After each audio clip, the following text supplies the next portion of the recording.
Please come to order. Good morning. Welcome to Commissioner St. Mary's County meeting this date, Tuesday, June 15th, 2021. I am Randy Guy, President of Commissioner St. Mary's County. I'd like to introduce the other commissioners. Sitting to my right, representing the 1st Commissioner District, which includes Ridge, Piney Point, St. George Island, Mr. Eric Colvin. Good morning. Representing Mike Hewitt, who represents the 2nd Commissioner District, which includes Leonardtown, Hollywood. Good morning. Sitting to my left, representing the 3rd Commissioner District, which includes Charlotte Hall, 7th District, Golden Beach, and Mechanicsville, Mr. John O'Connor. Good morning. Representing the 4th Commissioner District, which includes Lexington Park, some of California, Great Mills, and some of Hollywood, Mr. Todd Morgan. Mr. David Weiskopf, County Attorney and Acting Administrator, is sitting at the table to my left. Elisa Casas, our Communications Director, is sitting at the table to my right. Good morning. Amy Carter, our Video Media Producer, is behind the glass. Please turn your cell phones off or on vibrate.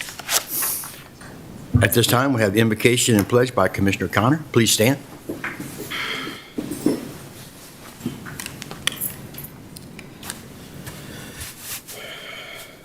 Heavenly Father, as we gather today, I ask that you bring healing and calm for the Colvin family.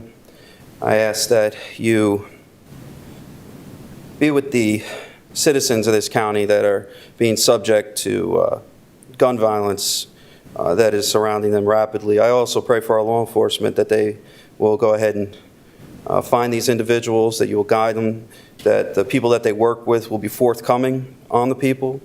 And I also pray for the judges, Your Honor, that you'll give them clear, concise thoughts on how they handle these individuals when they bring them forward, that they're not put back out to do more harm to our citizens. And I thank you for everything that you've given us. In Jesus' name I pray. Amen. Amen. Pledge allegiance to the flag of the United States of America and to the republic for which it stands, one nation, under God, indivisible, with liberty and justice for all. Thank you, Commissioner O'Connor. Next, we need the approval of the consent agenda. I move to approve the consent agenda, which includes the minutes of June 8th, 2021. Second. I have a first and second. All in favor? Aye. Any opposed? Ayes have it. At this time, we have several proclamations for this morning. The first one is National Nursing Assistance Week. Commissioner O'Connor will read, and I don't know if anybody, is anybody here for that? I don't believe they are Okay. going to be present for this one, Mr. President. All right. National Nursing Assistance Week. There is no one here to accept this proclamation, and it will be mailed to St. Mary's Nursing and Rehabilitation Center. Whereas the week of June 17th through 24th, 2021 is observed as National Nursing Assistance Week, and this year's theme is Kindness in Action. And whereas the nursing assistants of St. Mary's County have made a significant and lasting contribution to the quality of life in our county and to their families, friends, and acquaintances, and their work inspires and guides all of us. And whereas their selfless dedication, diligent service, and concern for others has earned them the respect, admiration, and gratitude of the residents of St. Mary's County and the St. Mary's Nursing Center, the citizens of the state of Maryland. Now, therefore, we, the Commissioners of St. Mary's County, do hereby proclaim the week of June 17th through 24th, 2021, National Nursing Assistance Week, and urge all citizens to become more aware of and involved with activities, issues, and the continued need for nursing assistance.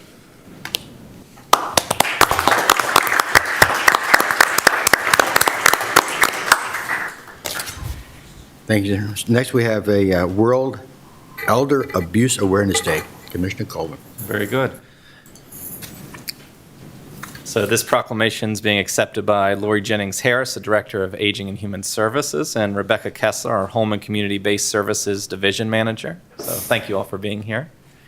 And this reads, whereas St. Mary's County is home to a growing population of older adults and the community benefits from their collective experience and continued contribution, and whereas our population lives longer, we are presented with an opportunity to think about our collective needs and future as a nation, and whereas ageism and social isolation are major causes of elder abuse in the United States, and whereas it is the responsibility of the community to ensure that older adults are treated with respect and dignity as they continue to serve as leaders, mentors, and volunteers, And whereas recognizing that it is the duty of our community as a whole to ensure proper social structures exist, enabling older adults to retain community and societal connections and reducing the likelihood of abuse. And whereas preventing abuse of older adults through maintaining and improving social supports such as home and community-based services, senior activity centers, human services, transportation, and protection from scams, fraud, and exploitation will allow everyone to continue to live as independently as possible and contribute to life and vibrancy of our communities. And now therefore be it proclaimed that we, the Commissioners of St. Mary's County, do hereby resolve to continue our commitment to the support of World Elder Abuse Awareness Day on June 15, 2021, and encourage all citizens to do the same. Thank you all.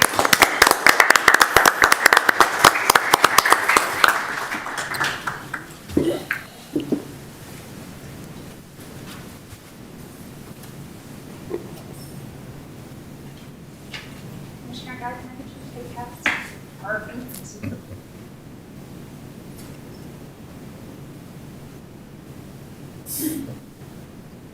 Right, Sarah.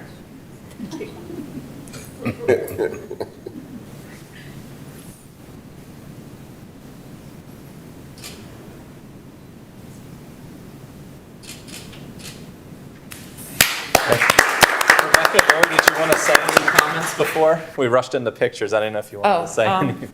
Just to say thank you for recognizing, Do you mind taking the mic? Thank you. do not. Sorry. Just to thank the commissioners for the recognition and the importance of being aware of older adult abuse that does exist and exists in our community, whether physical abuse, sexual abuse, financial abuse, or emotional abuse. So it's good to bring it to light and to ask people to be aware and do something if they notice something. Very good. Thank you so much. Thank you. Thank you. Thank you, Brett. Yeah, we expect our elder population to actually increase. The census, 2010 census showed a 235% increase in St. Mary's County, and expect an even higher increase for the 2020 census. Soon the figures come out, way behind. But. Okay. Next we have it's a presentation on the Community Corrections Facility virtual ribbon cutting ceremony that Ms. Cass is going to display for us right now. Great. Thank you, sir. Thank you.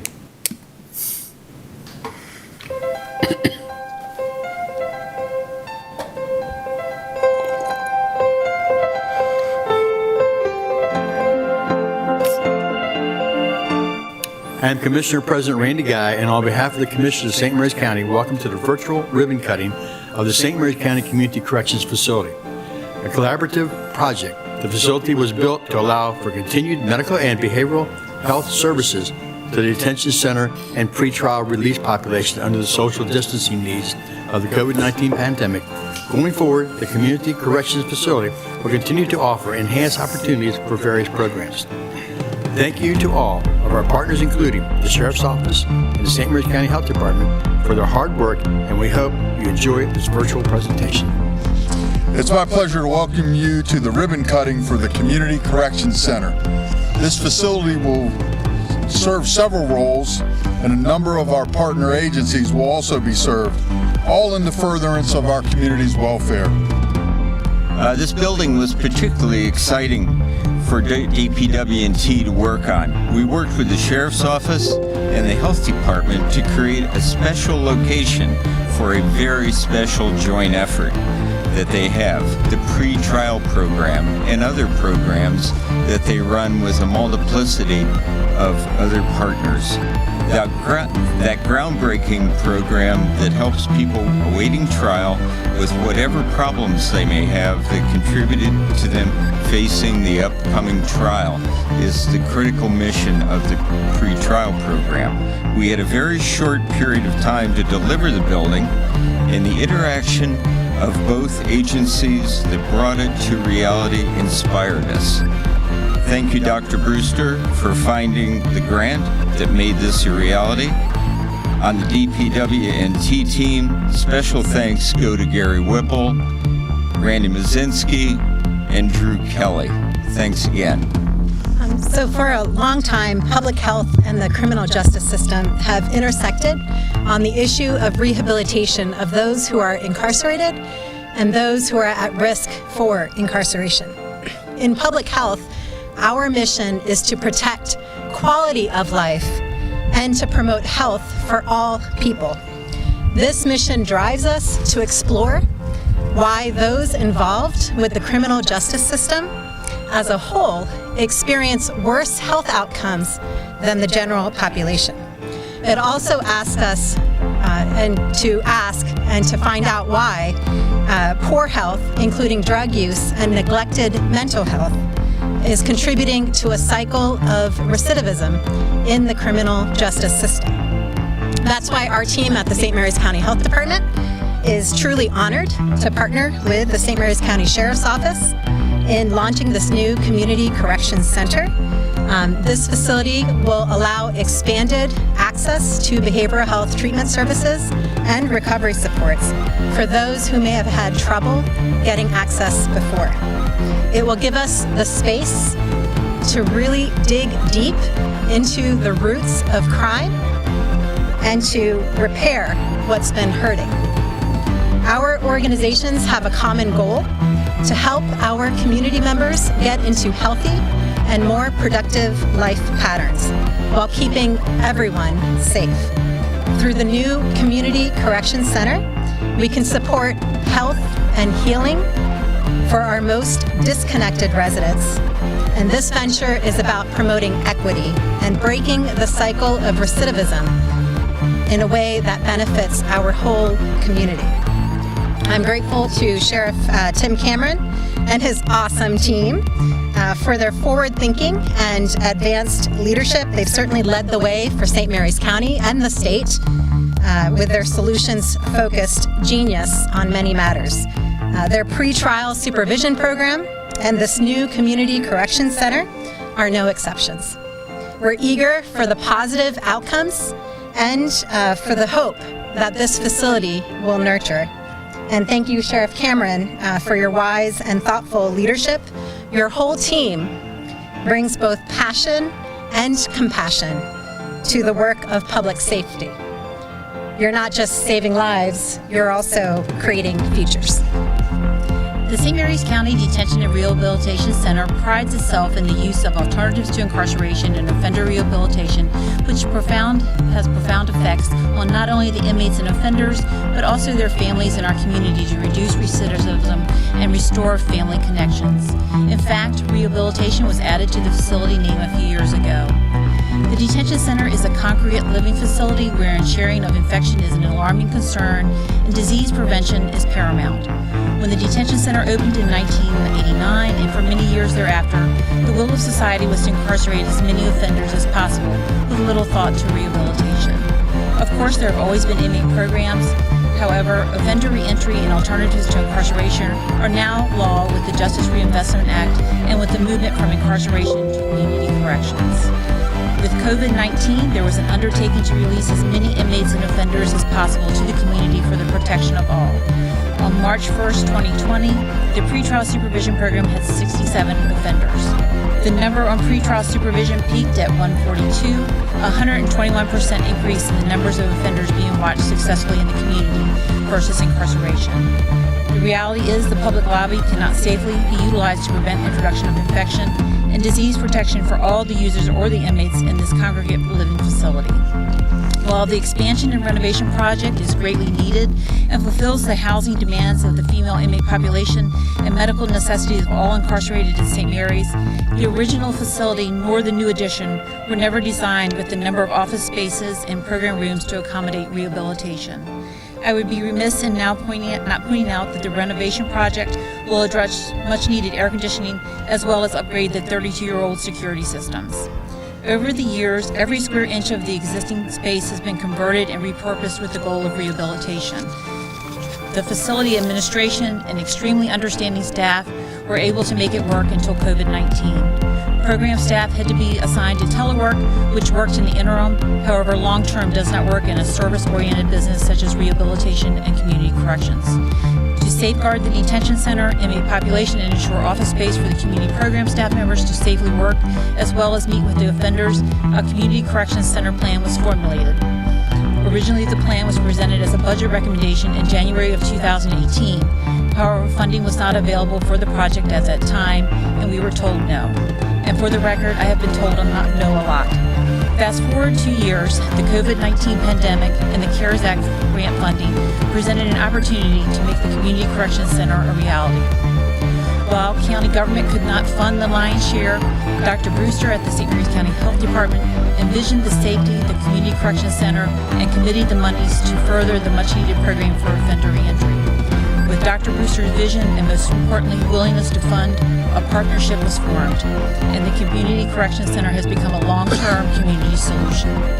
Without a doubt, this project has set a record in county government, as within less than a year, this site has gone from a legit grass field to an operational building. The spirit of cooperation is alive and well in St. Mary's County.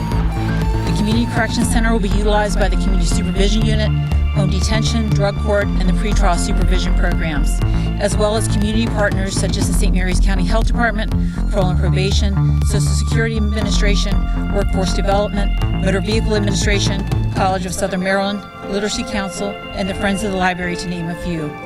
Ultimately, community corrections serves as a navigator to our many partnerships in the communities. Offenders have many complex issues, and assistance is needed to segue through our systems. The Corrections Division is so very grateful for Sheriff Cameron's leadership, Dr. Brewster's vision, and the Commissioners of St. Mary's County. Their foresight to keep our community safe and advancing correctional programs for years to come is second to none. We look forward to continuing our long-standing partnerships and the commitment to improving our community. From the bottom of our hearts, thank you for not saying no. And now for a special presentation, I'd ask Major Michael American, the Assistant Sheriff, to come forward along with Dr. Brewster for a presentation. As the Assistant Sheriff, former jail warden, and a Deputy Sheriff for 35 plus years, it does give me great pleasure today to present this to Dr. Brewster. Dr. Brewster, over the years, has been a team player with corrections. Truly, this would not have happened without her. COVID-19, when we were dealt lemons, she made lemonade out of this for us. And Sheriff Cameron has been certainly a great leader to us. And on behalf of myself personally and Sheriff Tim Cameron, I would like to bestow upon you the key to the jail. Not too many people get these, Dr. Brewster, but it does say, in recognition of your distinguished and dedicated service to the corrections profession, and specifically the vision and leadership for Community Corrections Center, your commitment to the citizens of St. Mary's County is without exception. Thank you very much, Dr. Brewster.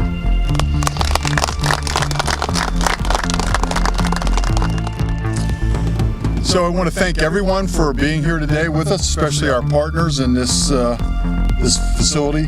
My appreciation to our contractors, Dr. Brewster, Ms. Mary Ann Thompson, certainly, our facilities from St. Mary's County, our information technology folks from our IT department, and the commissioners of St. Mary's County for the support given this very worthwhile project. We're now going to cut the official ribbon for the Community Corrections Center.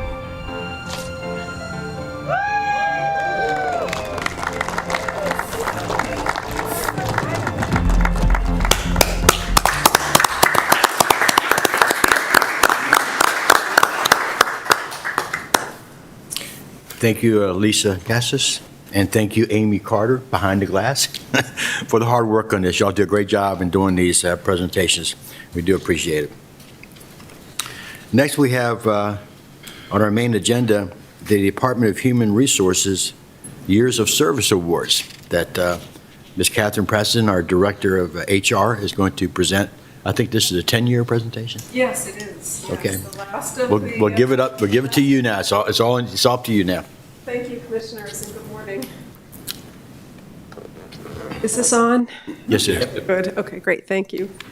It is my pleasure to be here today to present Years of Service Awards. The Years of Service Award recognizes employees with continuous service of 10 years or more, and the employees being honored this morning have spent much of their professional lives as public servants. Every resident of St. Mary's County has been impacted in some manner by the good work of these individuals. 74 county employees in total are being recognized for achieving years of service milestones during 2020. And today, it is my pleasure to present employees who have achieved 10 years of service to St. Mary's County government. We are truly humbled by the commitment of these individuals and thank them sincerely for their dedication to county government. Without further delay, for our award recipients, please come forward as I read your name. For supervisors and department heads, please join your employees for photographs. I'd ask you to stay standing, and then the entire group will take a picture. And then we'll hold our applause until each group is called, please. So without further delay, from the Department of Public Works and Transportation, we have Robert Jones, an STS driver, and Jeffrey Wathen, a supervisor from Building Services. Congratulations.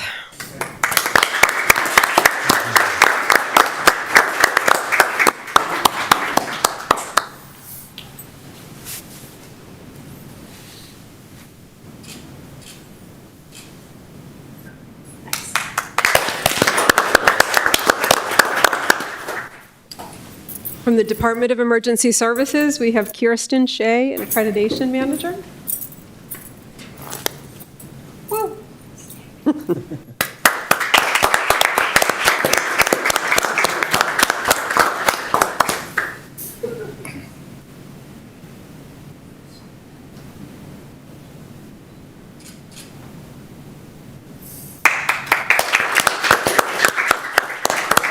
From the Department of Finance, we have Dana DiGregorio. No. No? Tori. Tori, I'm sorry. Come on up.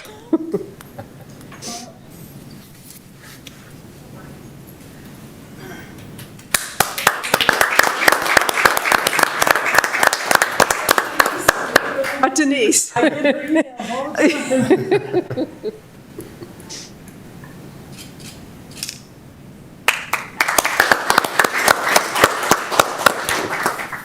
From Recreation and Parks, Margaret Bowling.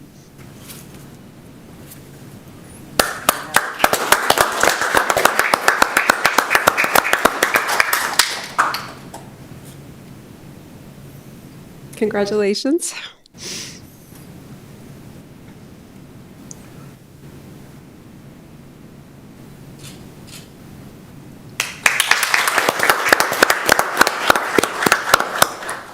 And from the Sheriff's Office, we have Corporal Adkins, Sergeant Boyd, Property Specialist Charles Ferrari, Corporal Pontorno, and Deputy Luffy.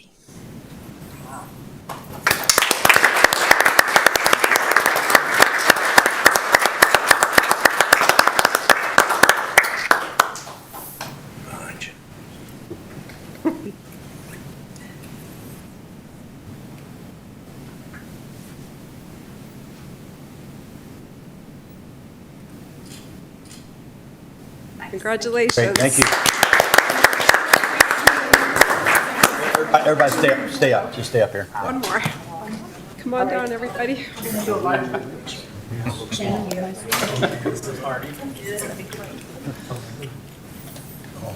get in the middle up here. I don't know. You shorter people get up in the front. You're short.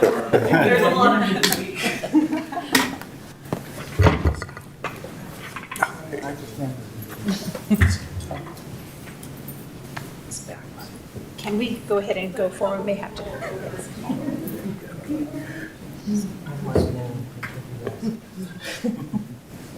Just want to make sure we can see all the commissioners too, please.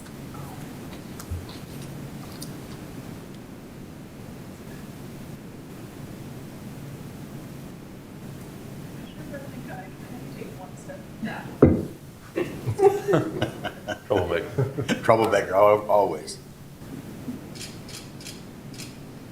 Thank you. Thank you.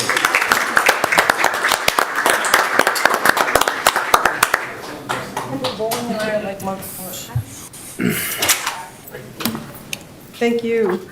Employees who were not able to be with us today, but also celebrating 10 years of service include Kenneth Quaid, Alvin Beschlein, Stan Kozowski, David Long, Catherine Poole, David Potter, Vincent Chanter, Christopher Byer, and Trevor Teague. Very good. Thank you. Thank you, ma'am. Thank you very much, Catherine.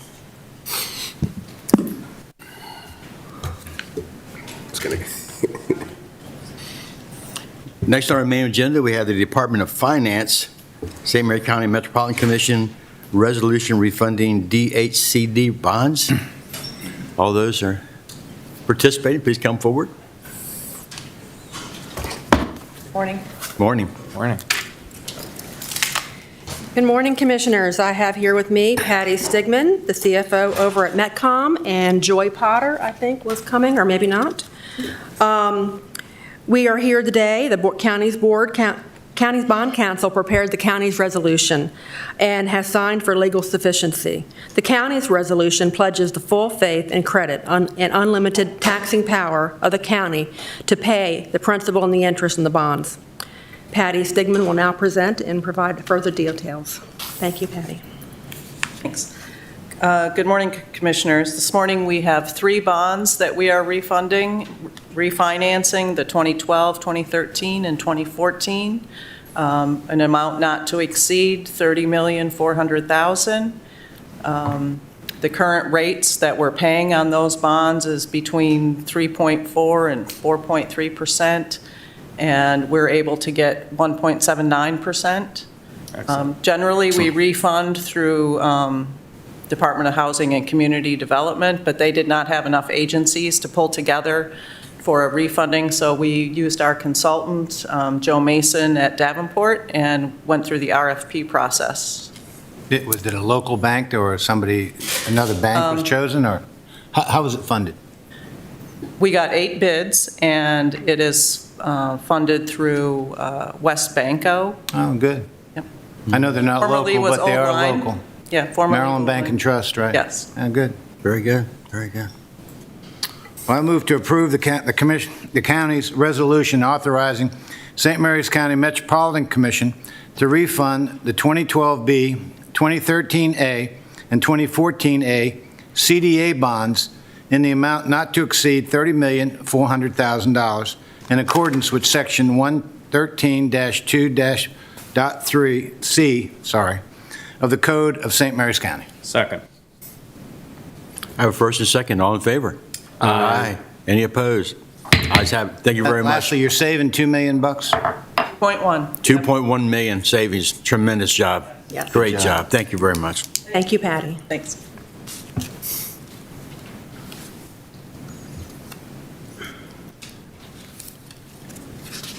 Okay, next we have the Department of Finance final approval of the Board of Education fiscal year 2022 budget.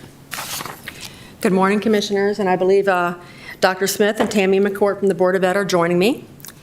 And we received the Board of Education's final FY22 budget package on May 27th, 2021, and reviewed the submission. We prepared a summary comparing the FY22 budget to the FY2021 approved budget and the 22 request received on January 28th. Also, detail of the changes in positions for the unrestricted, the food services, and the restricted funds were included. CSMC, you approved 98.7% of the recurring funding for FY22. Good job. Now, Dr. Smith and Tammy will provide further details of their budget package. Thank you. I don't really have additional details to add other than certainly thank you very much for the commissioners. I know that it was a long process, but at the very end of it, the almost $5 million to be funded over the amount provided last year is a historic level of funding, the highest level of funding that we've ever received one year over the other, and it did allow us at the end to fully fund our negotiated agreement for every single one of our employees in all units, as well as recognizing additional compensation and benefits for drivers and contractors. So just an appreciation for the work that we did and for how we ended up, and just thank you very much. And with that, anything that you might have question-wise, certainly Ms. McCourt and myself are here to answer any questions. I move to approve the Board of Education's operating, revolving, restricted, and capital budgets for FY22 and the category and fund level, including FTE positions, and authorize the Commission President to execute the related documents. Second. So do we expect the drama next year that you created this year? Year over year, we look at what the school system needs to operate, and we work closely with county government to understand the resources available, the revenue that's forecast, and hopefully we would find ourselves in a really good space, as we do again this year. I would hope with the extraneous fund balances you keep accruing that it would be put to good use towards the salaries and the OPEB and not the rancor we had this past spring. I will absolutely continue to pledge that any fund balance that we create over the school year will be turned right back around and put towards the students, the classroom, the schools, and the staff. We will maintain no unallocated fund balance beyond those that have been traditionally held for healthcare calls and operational costs that might go up slightly year to year. Absolutely. Are we watching the healthcare closely I understand it's all going up, so No. be very careful, yeah. We certainly, we maintain a very proactive relationship with our healthcare providers. Ms. McCourt interacts with them certainly monthly, and we do have a complete reconciliation quarterly. Good. Anything else, Commissioners? I have a first and second. All in favor? That's motion 1. Aye. Any nays? Ayes have it. The second motion? I move that the appropriation of $114,540,490 will be distributed to the St. Mary's County Board of Education for equal installments over the fiscal year. Second. I have a first and second. All in favor? Aye. Any opposed? Ayes have it. Thank you, Commissioner. Thank you all very much. Thank you. Thank you very much.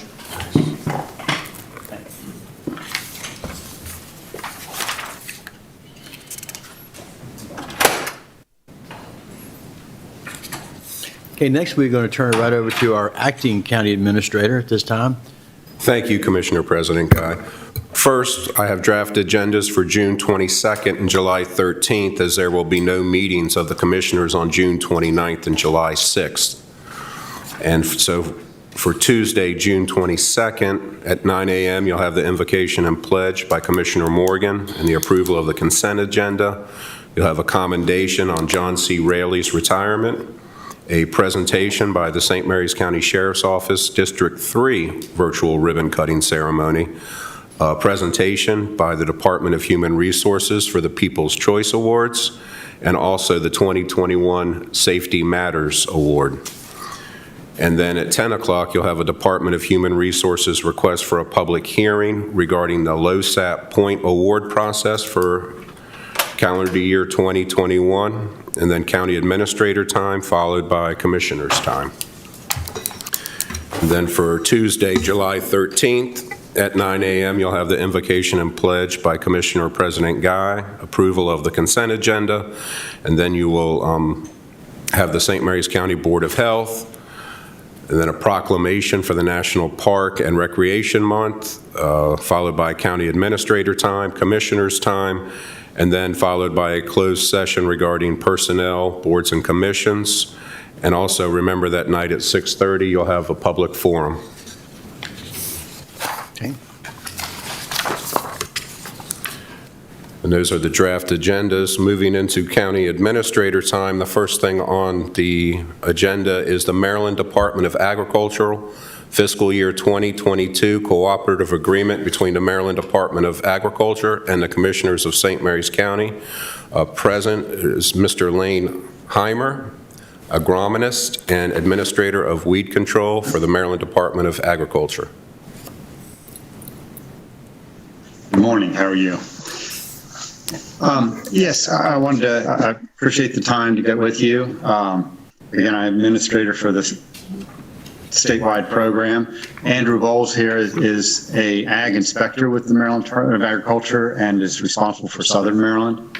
He's local to you. He lives in St. Mary's County. It's a long-standing program with your county, and I appreciate all the help that and all the support you give us. This agreement is in place to allows for the cooperation and management of your local program, and it's a yearly thing. It every year, obviously. The program, again, just a couple updates since I don't want to get you behind, but you're going way ahead. You're way ahead of schedule, which is great. Last year, Palmer Amaranth and water hemp were added to our noxious weed law, and that's why Andrew's come on with us, because St. Mary's County does have some problems with Palmer Amaranth. I'd like to compliment your extension agent, Ben Beal. He has been on top of it prior to it even being on the noxious weed law and has done an excellent job and is our go-to person really for information about Palmer Amaranth and control. This year, one change, Senate Bill 352 repealed the multiflora rose management law. It's a law that's been on the books for quite a while. It's separate from our noxious weed law in that it has to be done by complaint. It's very specific what properties were under that law. It was repealed because it just has not been used recently. Growth has changed. In the past, multiflora rose was a serious problem throughout the state. What's overtaken it is bush honeysuckles, privets, and other problematic bush weeds. So that will take effect in October. That will not prevent us from assisting people with control. We do advise and consult on control of many invasive weeds, including the Phragmites and kudzu, which again is a couple that you have in your county, and we can assist with people for those different weeds. So again, you've got a strong program. You've had a person with the program for many years, and it was a slightly slower year. Obviously, COVID slowed everybody down. Couldn't get out as much, but we were able to maintain the noxious weeds in the county. So again, if you would approve this agreement, and we're looking forward to another year. Are there any questions? Mr. Heimer and Mr. Bowles, Commissioner Hewitt, can you tell us the contact information for who we call and what's the number? Contact for us? Yes. So if a constituent wants to call about Phragmites. Right. Well, the simplest way would be to call our main office, and then it would trickle down. That number was 410-841-5920. I know that Andrew is working on redoing the brochure, making a county brochure that can be left in the different offices and would have the contact information, plus a little information about the weeds. That is in the works, and that would, again, that would be like a calling card that could be provided to your constituents. Okay, thank you. Yeah, make sure you include that brochure and give it to our public information officer. We'd appreciate it. Great. Any more questions, Commissioners? Move to approve the FY22 cooperative agreement between the MD Department of Agriculture and the Commissioners of St. Mary's County for the continuation of the program of control and eradication of invasive and designated weed species in St. Mary's County, and authorize the Commissioner President to execute the related documents. Second. We have first and second. All in favor? Aye.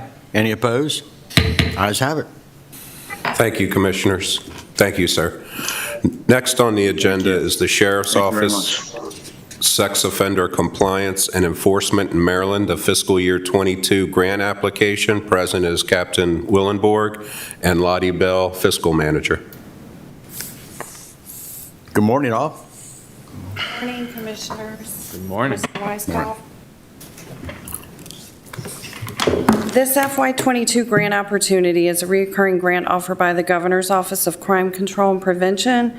The application is for the amount of $13,835, excluding county funding. This grant funding will cover approximately 27% of the salary fringe costs for the administrative coordinator's position. This position provides administrative support to the sex offender coordinator detective, thus freeing the detective up to be available to conduct more compliance checks. Funding for this grant is included in the FY22 budget at a higher amount, so a budget amendment is included to decrease the grant funding by $1,495 and increase the county funding by $275. Do you have any questions? I see our numbers are at 124, and Captain Willenborg, always nice to see you, sir. Ms. Dilley, too. Is that decreasing? Seems like we were in the, No. staying about the same. As of today, we're at 130. Oh, no. The same time last year, we had 121, so we're up a little bit. But a lot of that has to do with people moving from county to county, too. So Is that right? not necessarily an increase in sex offenses. Well, I was encouraged that it looks like we're a little higher than Calvert, a little lower than Charles, and kind of with our population seems like it fits, but thank goodness we're not in the same category as Baltimore City and some of those districts that have a very high rate of these people.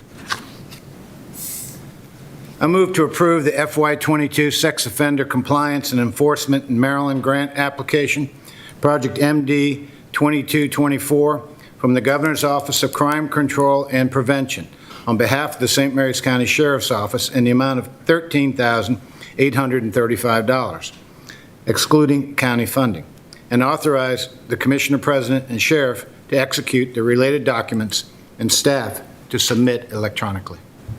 Thank you. Second. I have a first and second. All in favor? Aye. Any opposition? Ayes have it. Thank you all. Thank you. Next on the agenda is from the Office of the County Attorney for the YMCA proposed MOU for site selection and conceptual facility site plan. And Mr. Robbie Gill. Is Mr. Gill here yet?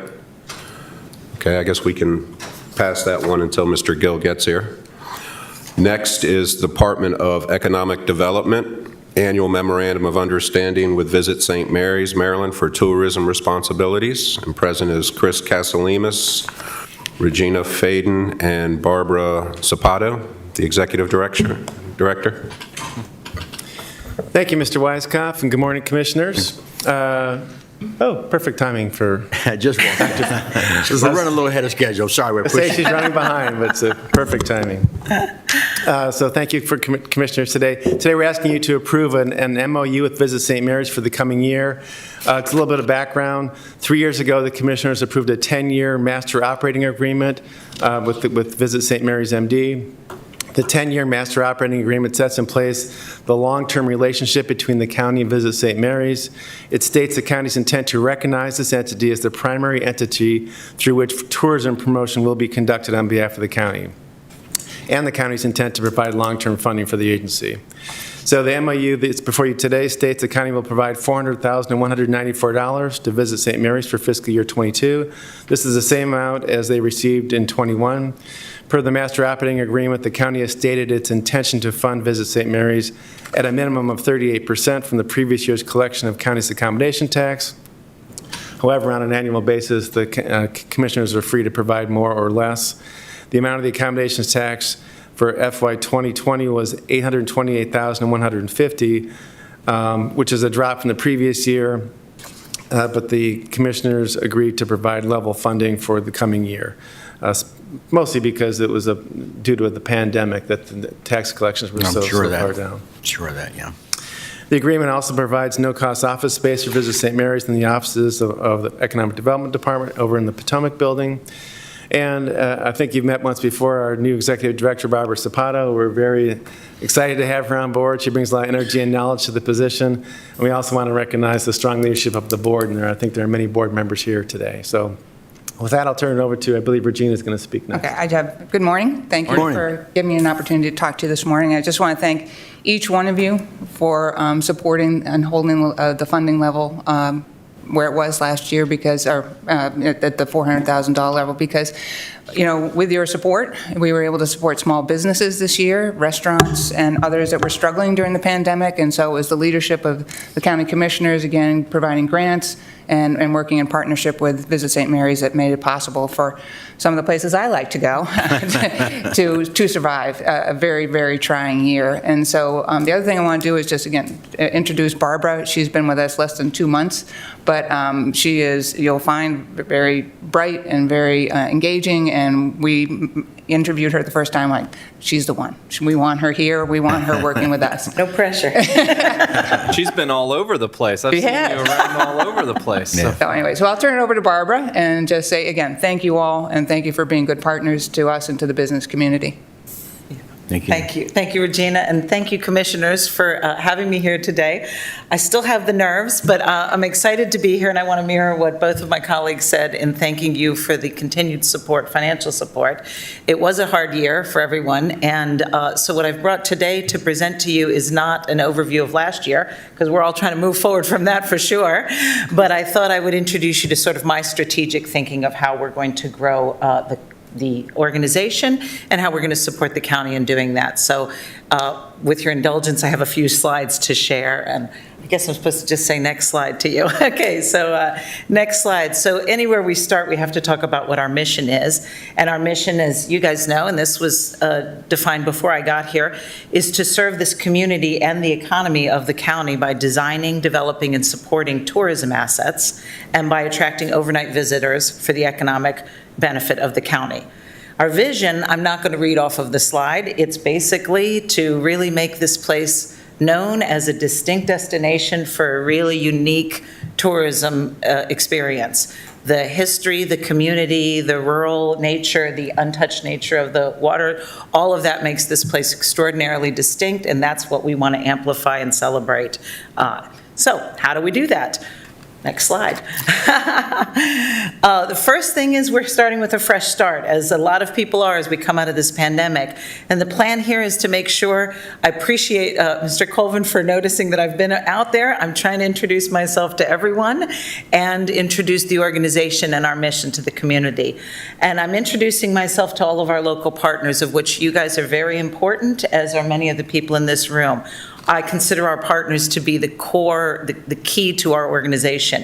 And those partners include our state and county government, lodging providers, restaurant owners, museum and historical site executives, event venues, activity providers, and of course the business owners. I'm trying to introduce our organization as being uniquely positioned to help with product development, sales and marketing support, regulatory support, and capital investment. And basically what I'm doing is I'm getting out there and I'm doing a lot of listening and a lot of learning. Every single person in this county has 10 stories to tell me, and they are all really, really interesting. I want to make sure I'm setting expectations and that we are transparent as an organization in what we are doing and why. And I want to make sure that we're connecting the community. There is no such thing as great tourism without great community. So we start and we finish there. So how do we do that? Next slide. Looking ahead, I have a plan to focus on the foundation of the organization and, again, on our community. And what we're doing in that regard is we are first and foremost starting with our website. We need to make visitstmarysmaryland.com the hub of all tourism-related information. And that means original content, compelling reasons to come here, and connecting all of the experiences together so that someone coming from the outside can discover everything that's unique here. We want to revitalize our social media to attract and engage visitors. We want to optimize, analyze, and share our visitor data, because this is the key to growth, is reviewing and optimizing your data. We want to create and distribute enticing content and collateral from the website to the rack cards. We want everything to express the truly unique, distinct nature of this county. We want to engage all of our partners in strategic planning. They are the subject matter expertise that we need to be successful. And we also want to provide educational opportunities for our partners on marketing best practices. This is where we can help everyone to sort of keep up with the Joneses online, as it were. Next slide. So when I got here, I was handed a beautiful plan, and the plan has 9 tracks of opportunities that were previously identified, and I'm in full agreement with them. I've only added 1 to the mix, and so to advance those things, what we're going to do is we're going to really think about what the big dreams are, but we're going to learn from our small wins. You have to start somewhere. We can't start big, we have to start small. And so those areas, again, are lodging, dining, water access and activities, Leonardtown, South County, museum and historic sites, events, agritourism and farm to table, outdoor activities, and the one that I added again is community, because, again, can't have great tourism without great community. Next slide, please. So I've been here for 2 months. We've made some small progress and some small wins, I think, and I wanted to inform you of those. We've spent a lot of time spending grant money promoting local businesses and attractions. The state of Maryland provides us with a regular grant to help us do marketing, and there have also been additional grants to help with COVID recovery and to keep small businesses afloat during this challenging time. We've used that money in advertising on Google search and display ads, Facebook display ads. We have broadcast, podcast, and streaming ads running right now in Maryland, D.C., New York, New Jersey, and Pennsylvania. We have print ads running locally in the County Times, the Old Town Crier, the Rec News, and the Enterprise. We are also offering administrative and consultative support to help bring more activities to Leonardtown Wharf. I'm happy to report that as of this weekend coming up, if you so desire, you can join Captain Phil on an afternoon or a sunset cruise right out of Leonardtown Wharf, and those tickets are available on visitstmarysmaryland.com. Or if you want to take your chances, you can walk up to the boat 10 minutes before and maybe buy a ticket, but I'd buy in advance. We also are offering administrative and consultative support for our farm wedding venue partners in their crafting of their incident reporting process. And mostly I'm spending a lot of time learning the magic of St. Mary's County, and there's a lot of magic to learn here. Next slide. So in closing, I want to say thank you again, but I also want to make sure that I point out all of the good partners that have shown up today. So our staff is 2, but our group is, I'm going to say 200, maybe 2,000, I'm not sure yet. But we have in the room today Mary Wagner, who is our communications and marketing assistant, and she is a lifelong resident of St. Mary's County and has been a valuable asset to me. And many of our board of directors are here, including obviously Regina and Chris, and I think there are a few others in the room if you'd raise your hands. And we also have a few of our business partners here today that came out in support. And I want to thank all of them because I have been here 2 months and I have never felt such an embracive and supportive community in helping me to figure out where everything is and what's going on. And so in closing, I say thank you. You can go to my last slide. Thank you again for the funding. Thank you for the support, and I look forward to working with each of you. My contact information is on this slide, and I welcome all contacts. If anyone has any ideas or wants to interact with us in any way, if I haven't gotten around to your business yet, I'm coming. Don't worry. Thank you.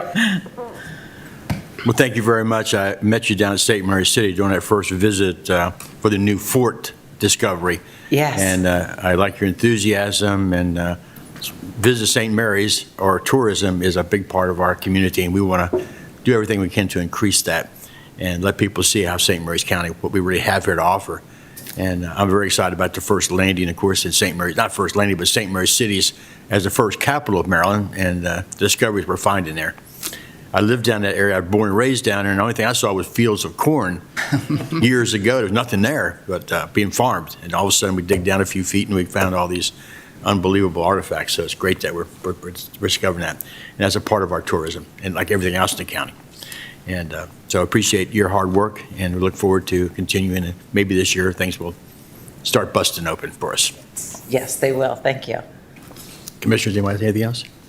I move to approve the annual memorandum of understanding with Visit St. Mary's MD for tourism services for fiscal year 2022 and authorize the Commission President to sign all related documents. Second. And welcome to St. Mary's, Barbara. Thank you. Yes, Thank very you. much so welcome. Where were you from originally? I just moved here from Washington, D.C. Washington, D.C., well, that's not very far away. Yeah. No, not You very probably far, knew but a about- different world. You knew about us all along, see? You just wanted to get down there. There was a reason to get here. Good, Yeah. good. Well, thank you for being here. I have a first and second. All in favor? Aye. Any nays? Ayes have it. Thank Welcome, and we'll be supporting you. Thank you. Thank you. Commissioners. Thank you, Commissioners. And next, Mr. Castellanos has a couple more items. One is the renewal of the MOA with the College of Southern Maryland for SBDC services to local business owners. Thank you, Mr. Weiskopf. This is annual agreement time of the year. So today we're doing our annual agreement with the College of Southern Maryland for Small Business Development Center services. SBDC works to help startups and small businesses in St. Mary's County. The commissioners have allocated $37,500 in this MOU for the fiscal '22 budget. SBDC has provided services to the county since 1980. SBDC is funded by the U.S. Small Business Administration, and a requirement of this funding is that the local government must provide a cash match to defray program costs. This is an annual agreement, the 15th that the county's entered into with the college for services of the SBDC. And like Visit St. Mary's, there's an office on our floor for SBDC in the Economic Development Office. So I know you know Wynn Briscoe. She is the Regional Director for the Small Business Development Center, and I'll turn it over to her. I just want to mention that, I think you guys also know that during the pandemic, SBDC provided a lot of support for small businesses through their program, so I want to thank them for that. And I'll turn it over to Wynn. Welcome, Ms. Briscoe, South County girl. Good to see you. Yes, good morning. How are you all? Very And good. sent over data because we weren't able to be here in person, so I want to make sure I just read over a few slides so you can see what we've done year over year with the businesses of St. Mary's County. Due to the pandemic, we have seen a triple in our business services of the number of businesses in each county that has requested services. And it has been incredibly. We're so grateful for SBA giving us CARES funding, which allowed for us to have 2 part-time staff to be able to help with the influx. And we're so grateful to Chris and Economic Development for being able to have this funding for a full-time consultant. We had a gap, as you know, in our staffing. Last year, during the pandemic, we were staff members down for St. Mary's County. I was your former business consultant before moving into the director position. So we had quite a few months of a gap of a consultant that was here. So I did both roles as the director of SBDC as well as your consultant, okay? So when you... Double duty. I did work both positions full-time. Thankfully, with Chris, we were able to bring on our full-time consultant, Erin Harrington, to SBDC, and she came on November 9th of last year. So when you see the stats, our stats for this semi-annual is from July to December. So we were grateful to be able to get her in and get her up and going for at least that last month of the data to get her in. So just briefly, I'm going to read over the information, and we can get this to you at a later date because the slides weren't in for your board docs. But from July 2019 until December of 2019, we serviced 189 businesses in St. Mary's County specifically.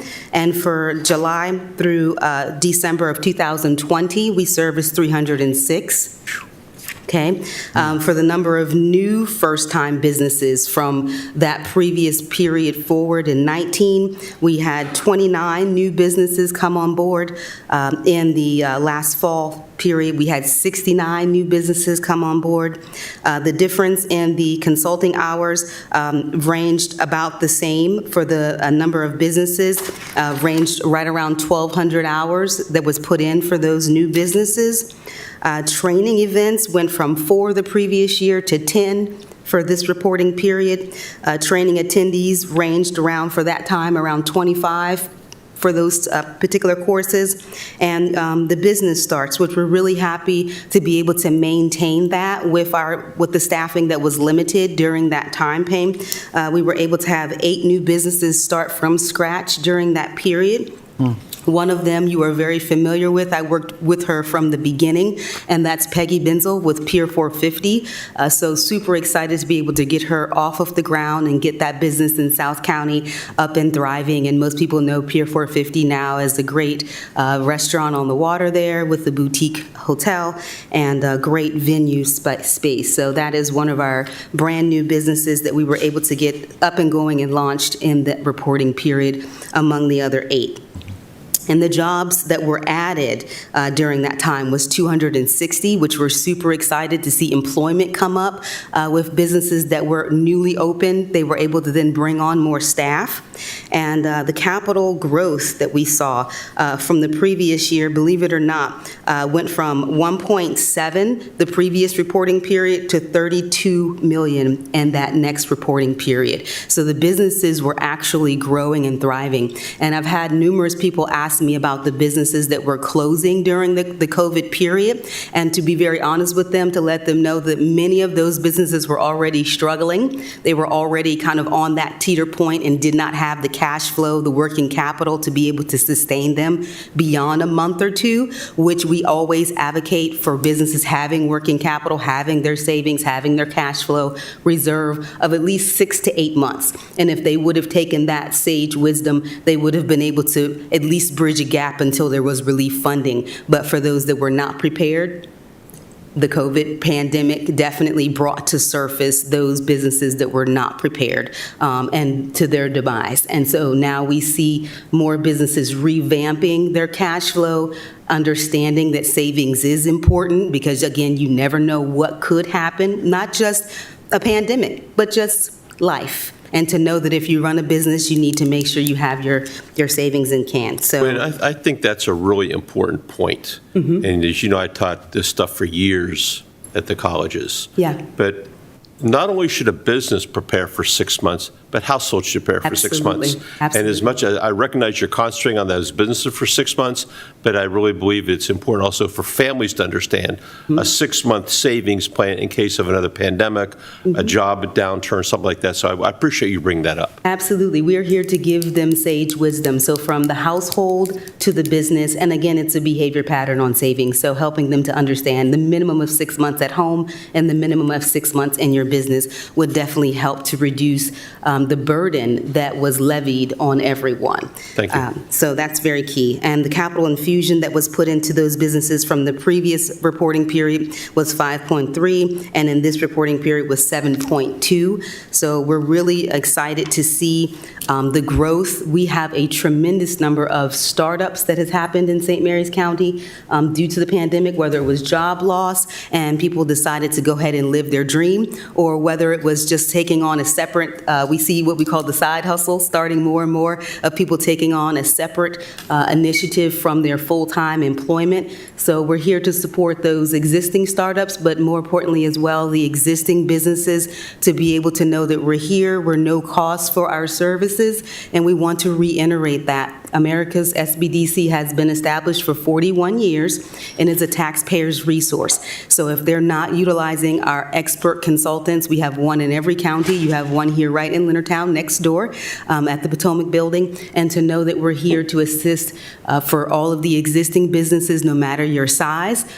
In this region, we can support you. Everything from your government contractors to your mom and pop, and those that are even operating at home. So just to give you that brief overview, we're focusing also as well, as Chris knows, on the sectors of manufacturing. That's something that has been, we're looking at that as well. That was a part of our SEDS and our strategic plan is how do we diversify the economy. So making sure that we honor that as well with commercialization and growing the manufacturing sector here in this region. So making sure that that's done. And every year in October, we work statewide to host a manufacturing summit that's locally at the College of Southern Maryland. We've done that via Zoom last year, and it was great. We had a tremendous turnout, and stakeholders that were on from Commerce and Maryland MEP, as well as RMI. Those are our manufacturing stakeholders in the state of Maryland, and it was great to be able to see St. Mary's County shine and be the hub of manufacturing for the state for that initiative. So thank you again for your support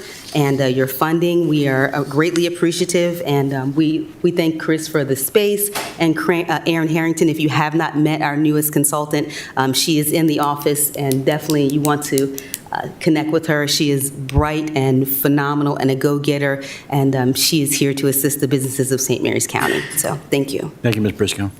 Well, Mr. President, I move to approve the memorandum of agreement with the College of Southern Maryland for Small Business Development Center services for fiscal year 2022 and have the Commissioner President sign all related documents. Second discussion. Ms. Briscoe, tell me, what number would they call if someone wanted to get in touch with your group? Absolutely. We always advise them call our main number, so that's going to be 301-934-7580. Okay. Secondly, how many jobs you think you've created with this program?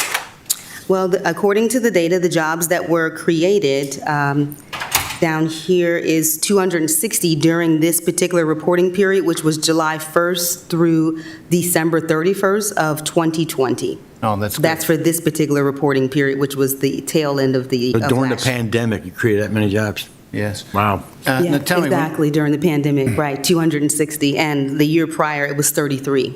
Okay. Now tell me, are you providing any assistance with small businesses finding help? I hear from many that they can't get people. The people they get sometimes call out too often, and it's tough right now. Yes, so we have assisted them with workforce, so also connecting them with Tri-County Council, the existing resources that we have, as well as helping them to be able to market their business to bring on the right staff, because it's not just filling a seat, it's filling the right seat with the right person so that you don't have that turnover. So helping them to identify from a staffing perspective and a management perspective on who is going to be best for their business in this season, that wants to work, that wants to come back to work. Those are really key things. So we've been working with the businesses that have connected with us, and if anyone has a question on workforce, please do connect with us. We've been here to support them, as Chris knows, with everything from assisting them with applying for the grants and the loan programs, all the way down to staffing. So we cover the entire spectrum of the business and support whatever they need. We're here to assist. Great. Well, one business owner, we went to the restaurant, and there was no wait staff. Okay. And they came out and told us, look, it's going to be a while before we get to you. We just want you to know. And we hung around, but it was quite a wait. And, I felt bad for them. I came from small business. Now, when you talk about servicing somebody, servicing a business, if someone were to call you up, do they expect you to look at their business plan, say, you need 6 months of reserves, which people may say, well, that sounds good, but in reality, it's really tough. I just know from being a small business owner the challenges we face. So when someone calls you up, what should they expect?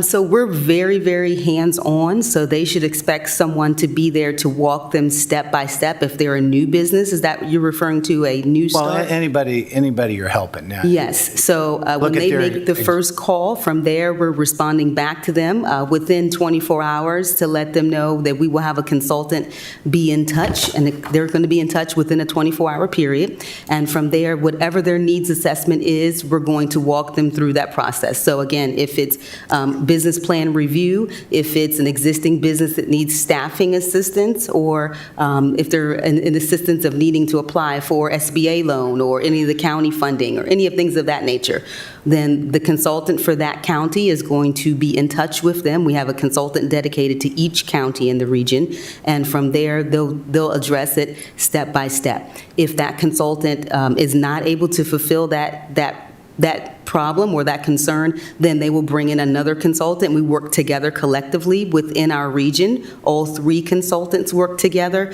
and then also statewide. So there's plenty of times where we bring in specialists.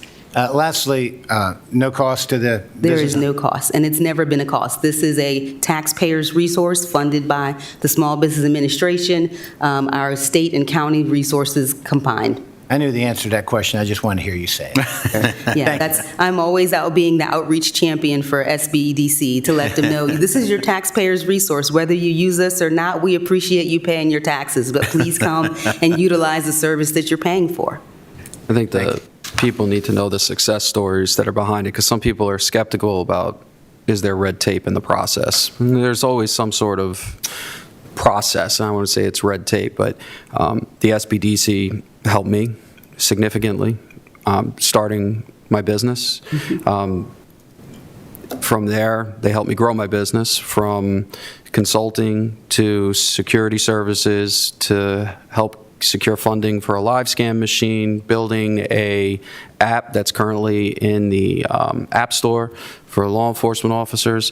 So there's various different things. Not only that, but if you're a veteran, the resources that open up only through the SBDC, through the state of Maryland for 0% funding for long-term loans. I think it was 15 years that the loan was available at 0%.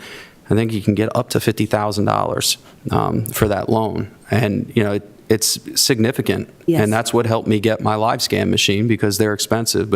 And that live scan machine, the business model, the plan that was there, the financials, everything came to fruition through the help of SBDC, and that live scan machine was paid off in no time. Well, the loan was. So success stories are out there.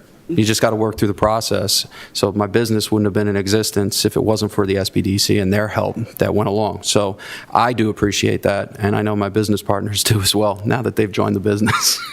Thank you so much for that success story, Commissioner O'Connor, because, it's one thing to tell an individual that we're here to help, but it's nothing like hearing from someone how impactful our no-cost services are. And I always tell them in kind of a little joking form that we're not no cost, we're priceless. And it's long-term. That's a good one. That's a Been good in business since 2010 now. Until you end, and then from there's quite a few businesses in the county or even the state where they have sold their business, and we transferred and worked with the new business owners. So it's legacy. We're with you from start until your exit, and whatever your exit is, whether it's succession planning with family and passing it on, or whether it's your employee and you want to turn it over to them, or if you want to sell it, we help you with that transition and also bringing in a new owner. So it's a great program. That's exactly what you did with the security company. It was the Southern Maryland SBDC and the Prince George's County SBDC.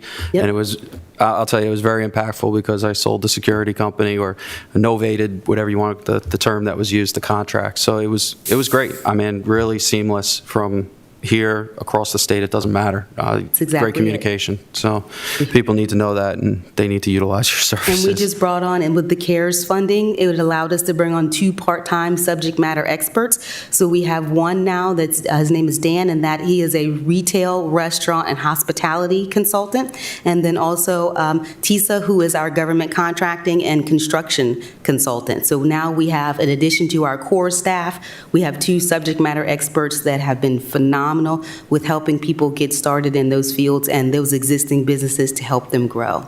It's amazing. Yeah. So thank you so much. Yep.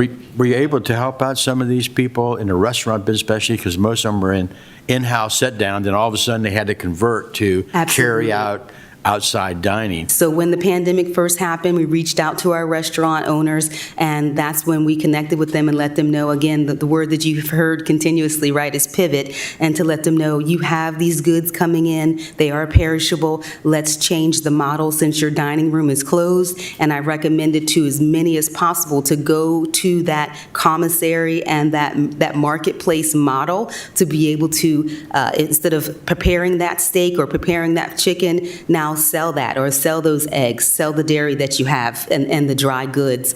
And of course, who would think to go to a restaurant to get your paper goods, right? But they had them in stock. They were getting the distribution continuously. Right, So right. it allowed for them to still have their working capital and get the cash flow that they needed to sustain their staff with a different model. So that's what we're here, is to literally just shift your thinking sometimes. It's not about reinventing the wheel. It's how can we make that wheel be a little bit more smoother in a different track, on a different road. So we definitely shifted with the restaurants, and since you can't have indoor dining, perfect. Allow people to come in on a scheduled time frame with a limited basis where they are socially distanced to be able to get their goods and have groceries, since the stores were very limited at that time. Very good, very good.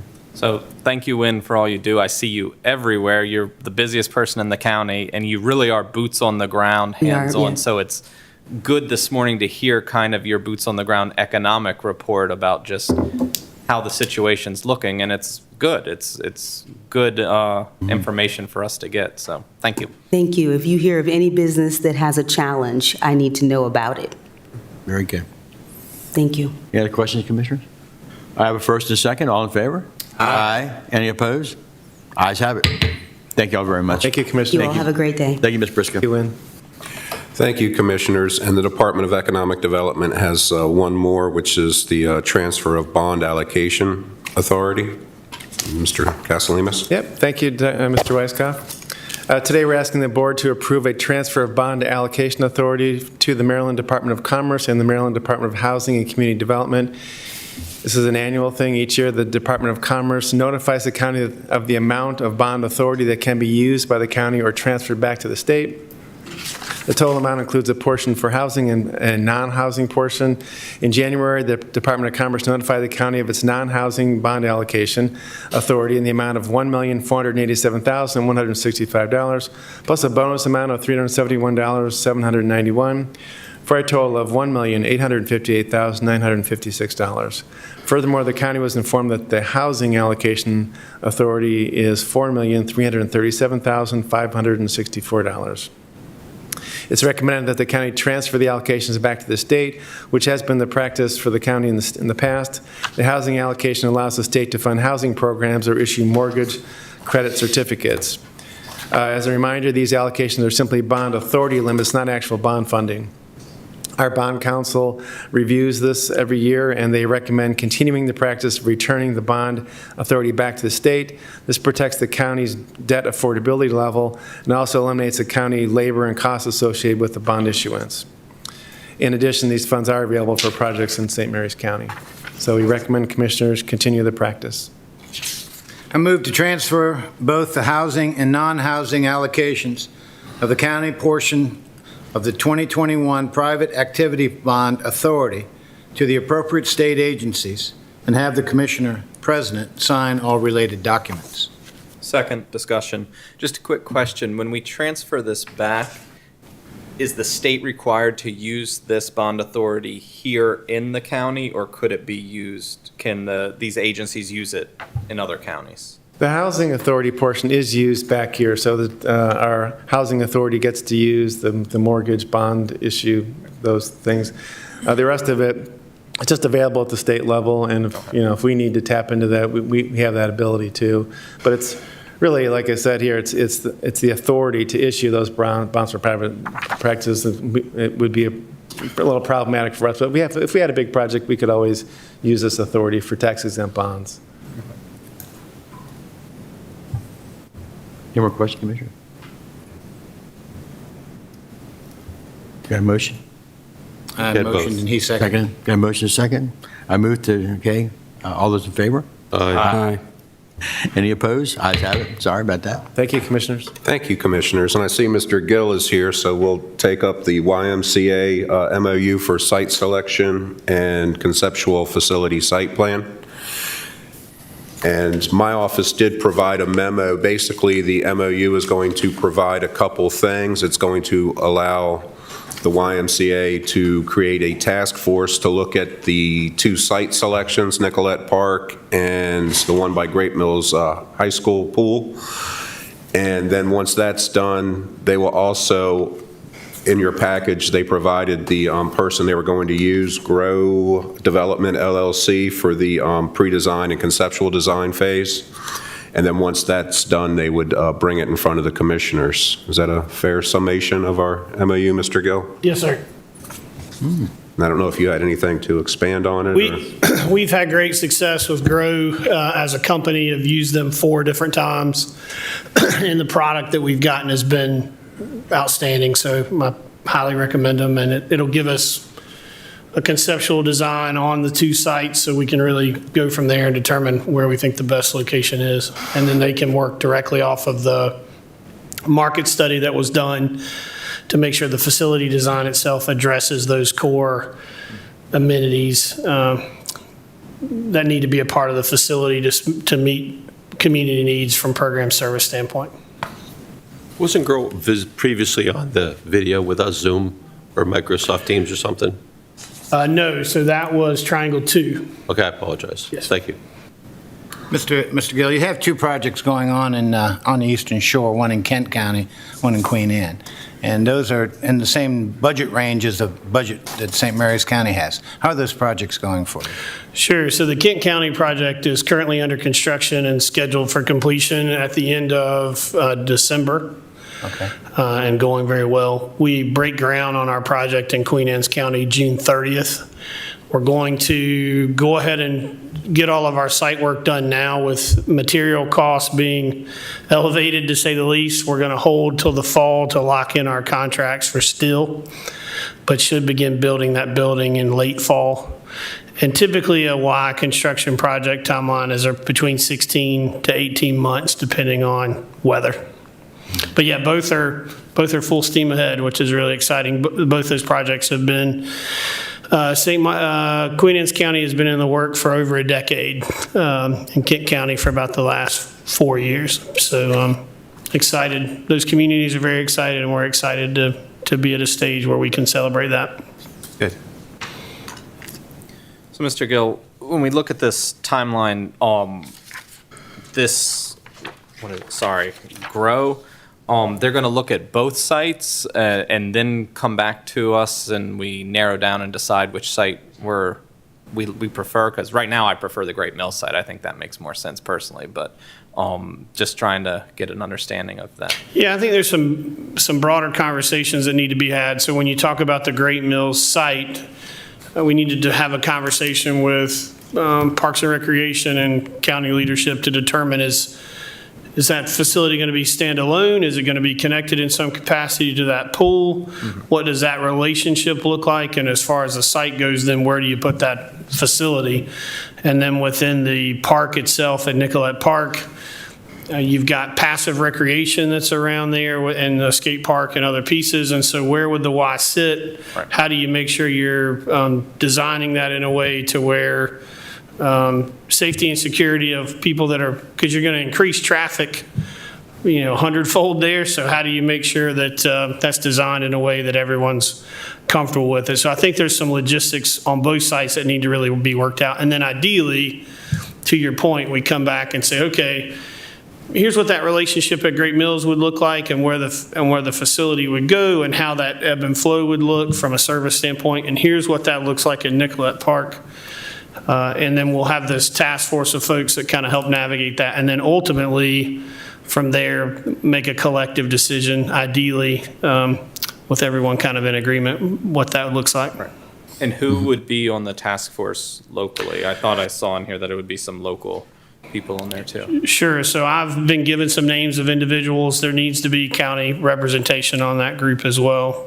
So that's a group that if you have suggestions of who you think would be helpful to serve, that would be great. But we would also pull people that have been involved in this process from a community standpoint, for sure. So probably around 6 to 8 folks. Okay. Mm-hmm. Aside from the names that you were given, is there any way that the county can advertise and get names for people? Because what I want to make sure is that it's a widespread, not just names that you're given by one individual. Yeah, I don't know what that process looks like for you guys, but I'm happy. We normally advertise for task force, that's why. So we put it out and we get people from all over the county that apply. So if there's 6 to 8 people, kind of make sure there's a partner from various different levels. It could be somebody from Parks and Rec that would sit on the board, from county government, or a director, things like that. This way, we'll make sure we capture everything. Well, definitely you need Parks and Rec representation because of the fact that you've got two sites that are ultimately connected to their department, for sure. Have you spoken to Art Shepard yet? No, sir, I have not. I think it'd be good if you don't mind reaching out to him. Being that he is Parks and Rec, he unfortunately, Parks and Rec has not been involved in this process for pretty much all of it. I mean, they may have had 1 or 2 things, but sure. I think they need to either, 1, catch up, but 2, also at the same time have some significant input based on programming that we already offer. So if you don't mind connecting with him, I'd really appreciate that. Yeah, that'd be great. I move to approve and sign the MOU with the YMCA for the site selection and concept site plan, and per the agreement, reimburse the YMCA for the Grow Development LLC expense of $60,000, and for the Commissioner President to sign all related documents. Second. I have a first and second. All in favor? Aye. Any opposed? Ayes have it. Thank you. Good seeing you guys. Thank you. Thank you. Have a wonderful day. The long drive just for Thanks, that. yeah, thanks for coming down, sir. No problem. Y'all take care. Next, Commissioners, we have Department of Public Works and Transportation with the AirTech operating agreement. Mr. John Dietrich and Allison Swint presenting. Good morning. Thank you, Commissioners, and thank you, Mr. Weisskopf. This is an annual renewal, review and renewal that happens. The original agreement dates back to 1998. The purpose was to provide services at the airport that the average person who comes flying in or someone who has a plane on the airport, if they need to do maintenance, self-maintenance, and so forth, kind of put that all into an agreement, and that was signed with AirTech. There's also Piedmont Flight School is also in that particular hangar that the county has. So in the review this year of the agreement, Allison Swint and the AirTech reps looked at the small amount of money that is actually collected for transient tie-downs, $667 a year, and thought that really the administrative cost is greater than that, and it would be better if they just keep that money because they actually provide services for that. Okay. This is an extension of their FBO, right, Ms. Swint? I apologize. They're the FBO, right? Yes. Yeah, that's what I felt. Okay. Yeah, that's right. I move to approve the modified and renewed operating agreement between the Commissioners of St. Mary's County and AirTech, Inc., and authorize the Commissioner President to sign the related documents. Second. I have a first and second. All in favor? Aye. Any opposed? Ayes have it. Very much. Thank you. Thank you, Commissioners. Next on the agenda is the Department of Information Technology to accept the MOU from Maryland State Department of Housing and Community Development for existing broadband network expansion. And to present that is Mr. Bob Kelly, the CIO. Good morning, Commissioners. Morning. Good morning. Mr. Weisskopf. Commissioners, I'm for you requesting that you accept the MOU from the Maryland State Department of Housing and Community Development for the existing broadband network expansion grant. This is a project that we've been doing for several years. You actually authorized the submission of the grant on January 12th, but I felt in talking with Mr. Weisskopf and Ms. Cudmore, felt coming before you for two reasons would be good to get the approval to sign off on this MOU as opposed to it just being a consent agenda or ministerial. One, the legislature this year in the state of Annapolis, they moved the office of the governor's office of rural broadband from a direct report to the governor to the Department of Housing and Community Development and renamed it to the Office of Statewide Broadband. So that was one change. So what you approved for submission to one department is now another department. And additionally, in part of that restructuring and the intent of the legislature to provide enhanced connectivity in the state of Maryland, they modified the grant. It was a 50-50 match, and there's $200,000 that the commissioners authorized in the operating budget of information technology for this grant for the next fiscal year. And so it was 200 and 200. The state came up with another, some more money. So included in this approval and the documentation is a reduction in the IT of $40,000, reduction in our budget next year of $40,000 because that's covered by the state. That's good news. Let me ask this question. How many more miles, per se, do you believe we should have to cover to, get as many people as possible broadband? That's a loaded question. I get that part, but I mean, just... So if I could change the question from miles to unconnected, or That's what fair. okay.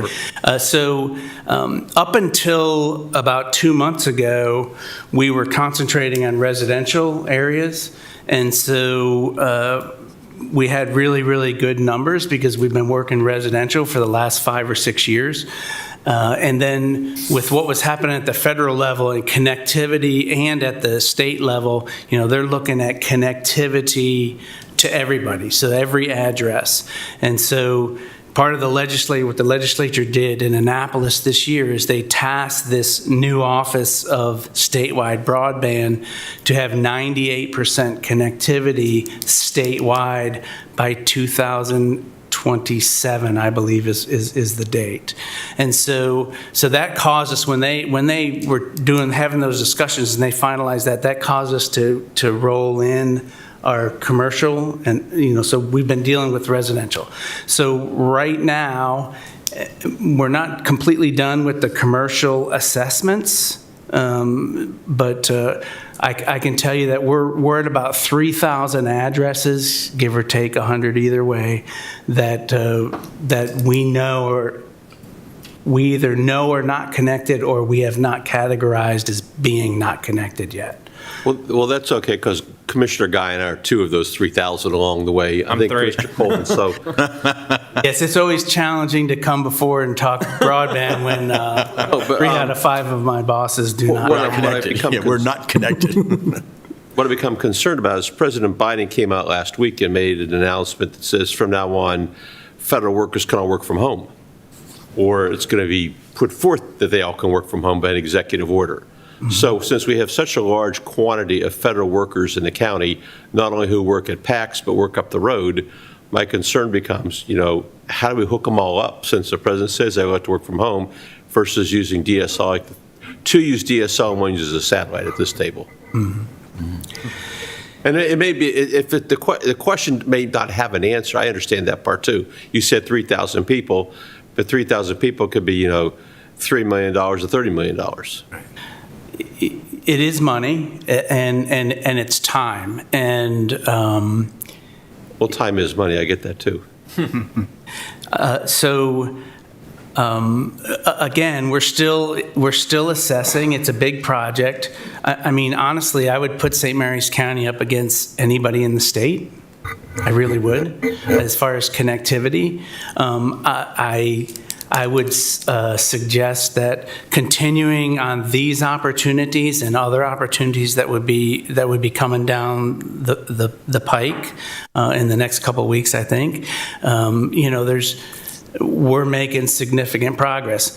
But again, the last mile, which is always the most expensive, and then the last bit of that last mile is very expensive.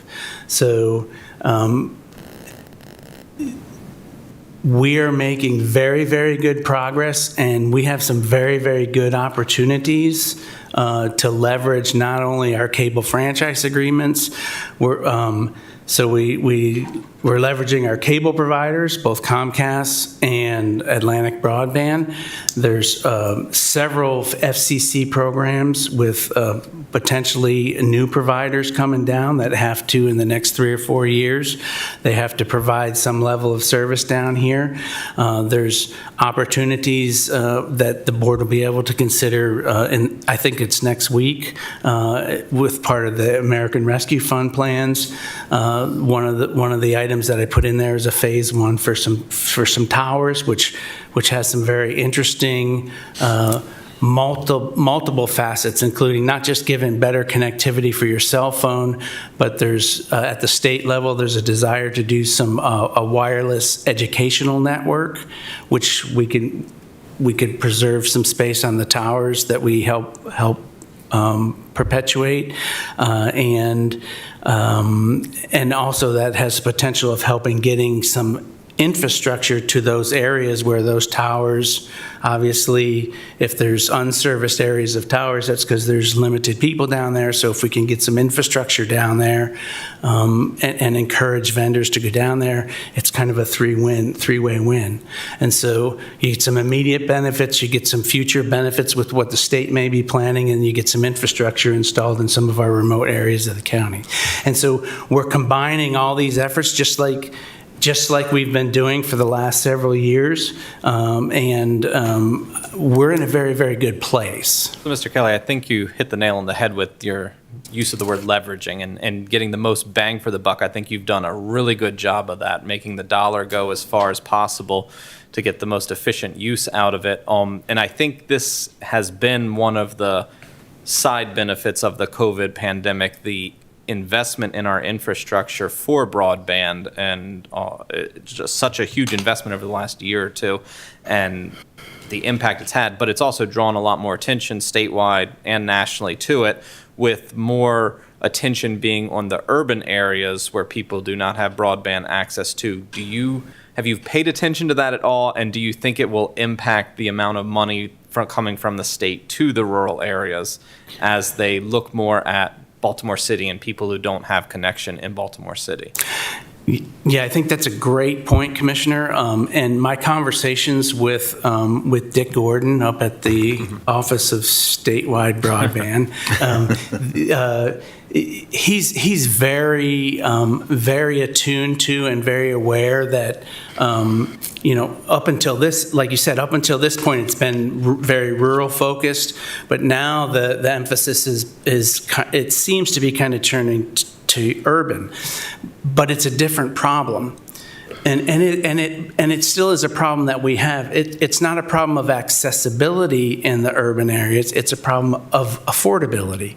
And so one of the federal programs that just recently came out, and Elisa has been very, very helpful in getting this message out in the county, is that they have an emergency broadband assistance program that the FCC has they have a lot of money across the state, which helps people pay for that connectivity during the pandemic. And so we were early, we were attuned to it, and we plugged ourselves in. I inserted myself into that conversation, and we became very promoters and advocates of this program. And so basically making sure that our cable providers were authorized vendors to access this program, which we did, and they were doing it anyway, but we encouraged them. So it was Comcast and Atlantic Broadband. If you have access to that service, then you can get like $50 a month to pay for internet access through this program. And so as of, I think it was last week, there was over 40,000 folks in St. Mary's County have applied for this program.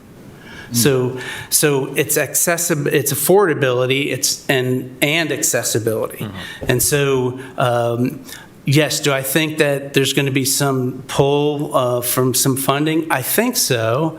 I think it'll probably happen, but it's a different problem than really what we have been addressing to date. But this program certainly helps the affordability issue.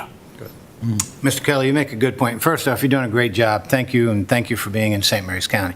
Seniors have talked to me about why they go to the library to do their forms for Social Security or state level or federal level forms because of the monthly cost.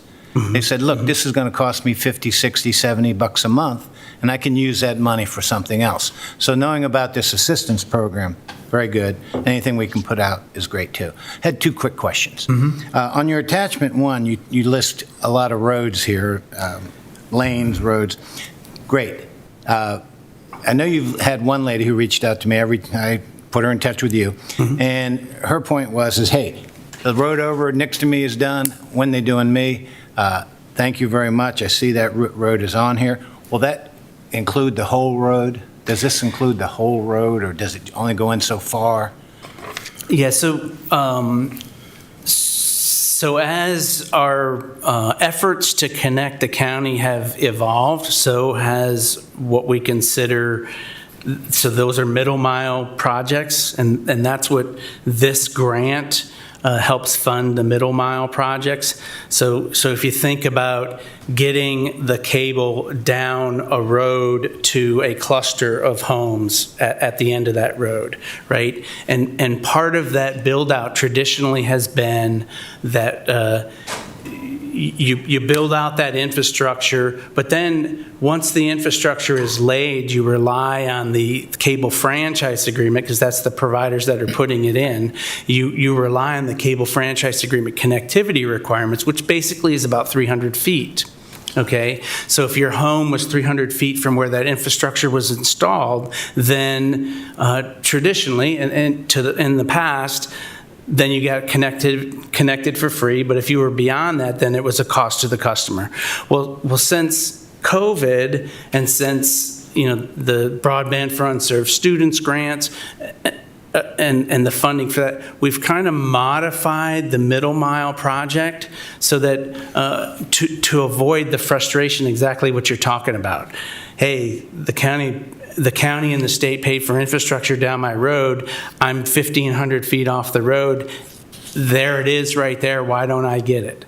And so what we've done, and it's included in this submission, is that we're just going to hit every home that we possibly can up to almost a half a mile.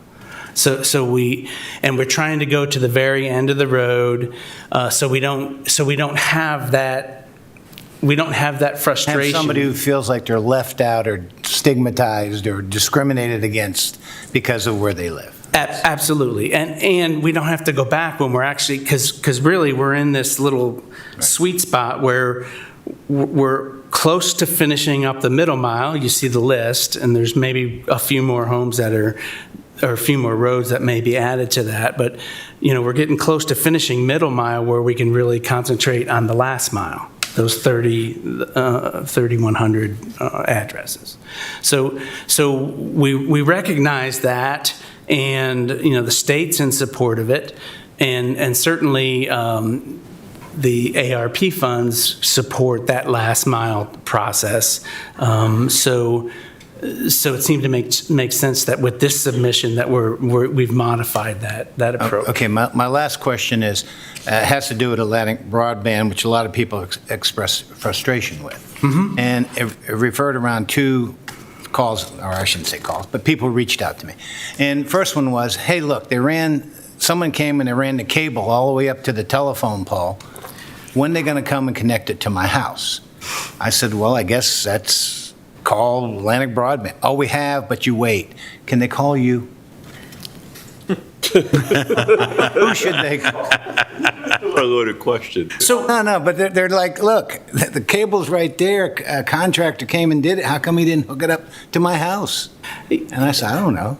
Yeah, so I work very closely with Atlantic Broadband. I mean, they're by far the largest provider of cable services in the county, and we have St. Mary's County government has a very good relationship with that organization.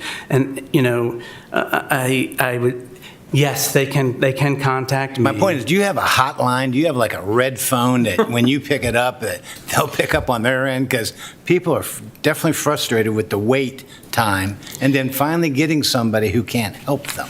So the wait time is, so I've had a lot of discussions with Atlantic Broadband about that. And here's here's what I believe is happening, right? And some of this, quite frankly, some of the wait time and some of the challenges that folks are having with service, it's our own doing. And I know that sounds kind of weird. What do you mean? But so here's $400,000, $440,000 that I'm asking you to approve so that we can go do construction in, 6 or 8 roads in St. Mary's County. Well, Atlantic Broadband didn't hire additional construction people. Now, they have contractors that are doing this work, but when you look at what we've spent, we've spent over $3 million in funding last year for cable expansions.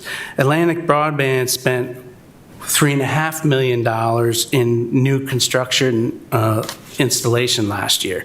So that's like $7 million in new construction, but they still have the same service resources, human resources to respond to that. So not only are they doing all this construction and expanding we're still expanding their network. Still have a bottleneck, in other words. Yes. We're still expanding their network, and I don't believe that their business model has caught up with what the new level of service is required, and we're not done with that expansion, so it's difficult for them to address that. So we quickly doubled their workload in a sense. More than double. More than double, yeah. All right, so the thing is, stay on hold and get a cup of coffee or whatever. Okay, the last question is, and I know of 2 instances of this.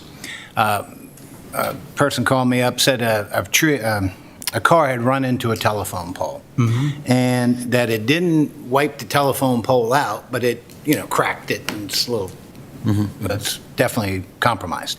So Smetco comes out, puts in a brand new telephone pole right next to it, and takes all Smetco stuff and moves it over, and leaves Atlantic Broadband still hooked on the cracked pole. So the person's point is that, hey, look, the cable is now lower. They're always lower than the power lines. And it's now lower, and we're worried that a UPS or a FedEx truck or something will hit it again, and then we'll lose our cable too. What do they do in instances like that? Shouldn't Smetco automatically move that over, or do they have some kind of agreement where we're moving our stuff, you're moving your stuff? Yeah, so,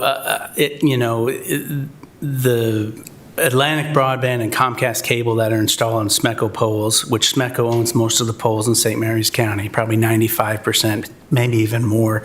Verizon owns the remainder.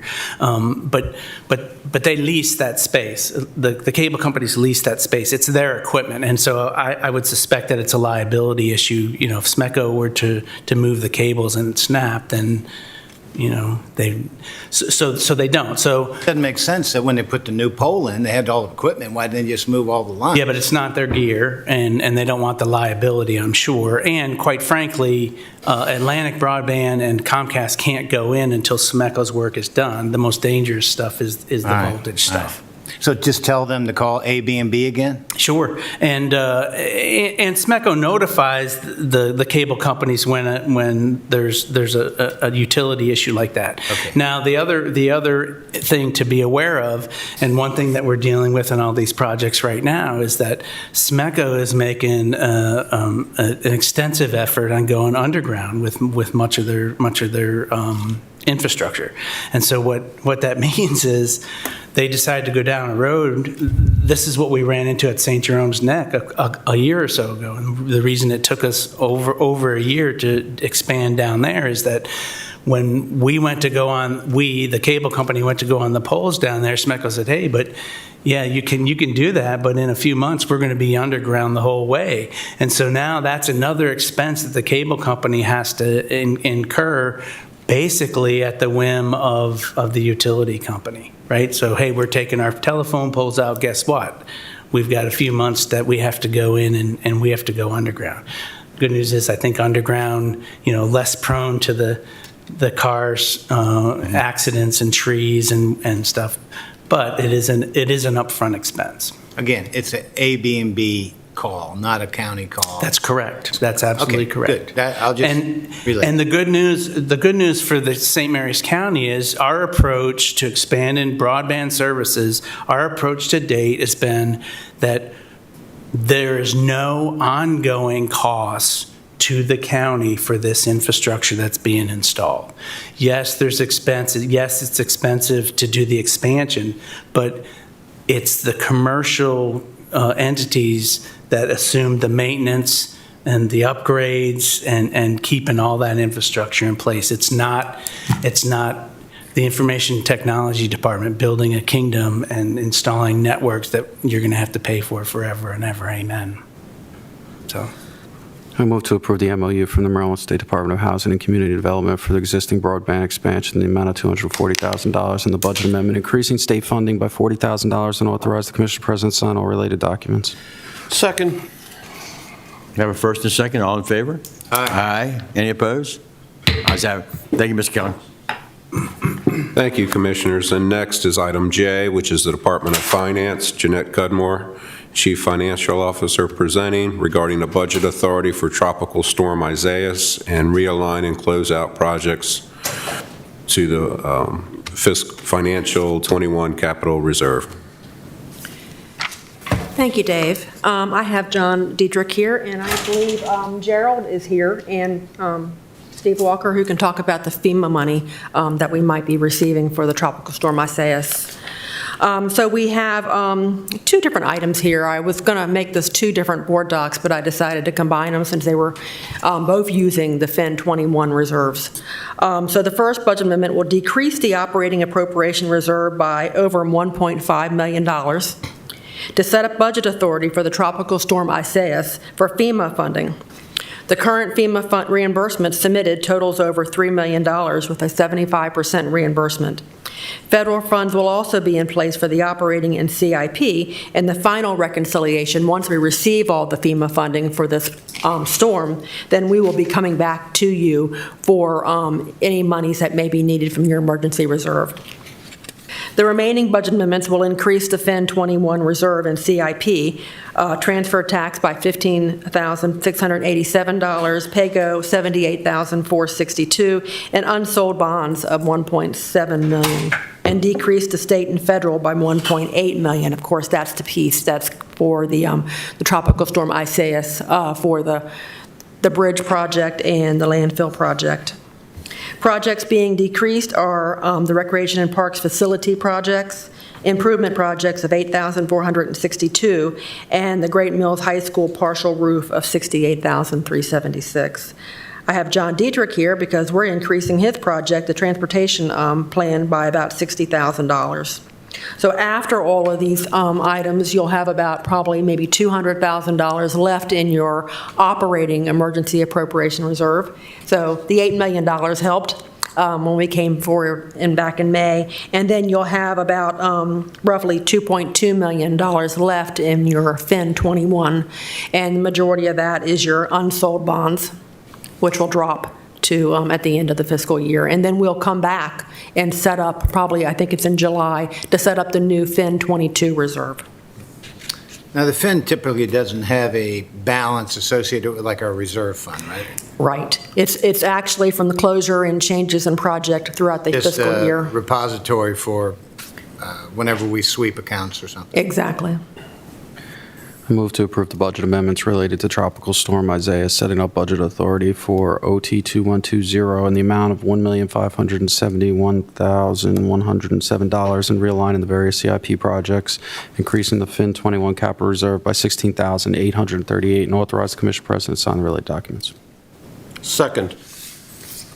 Discussion, the bridges that are still out, especially Manor Road. Do you have any kind of projection? I'm getting a lot of complaints from farmers that are farming the areas that have to drive pretty good distance with their equipment around to get to various fields.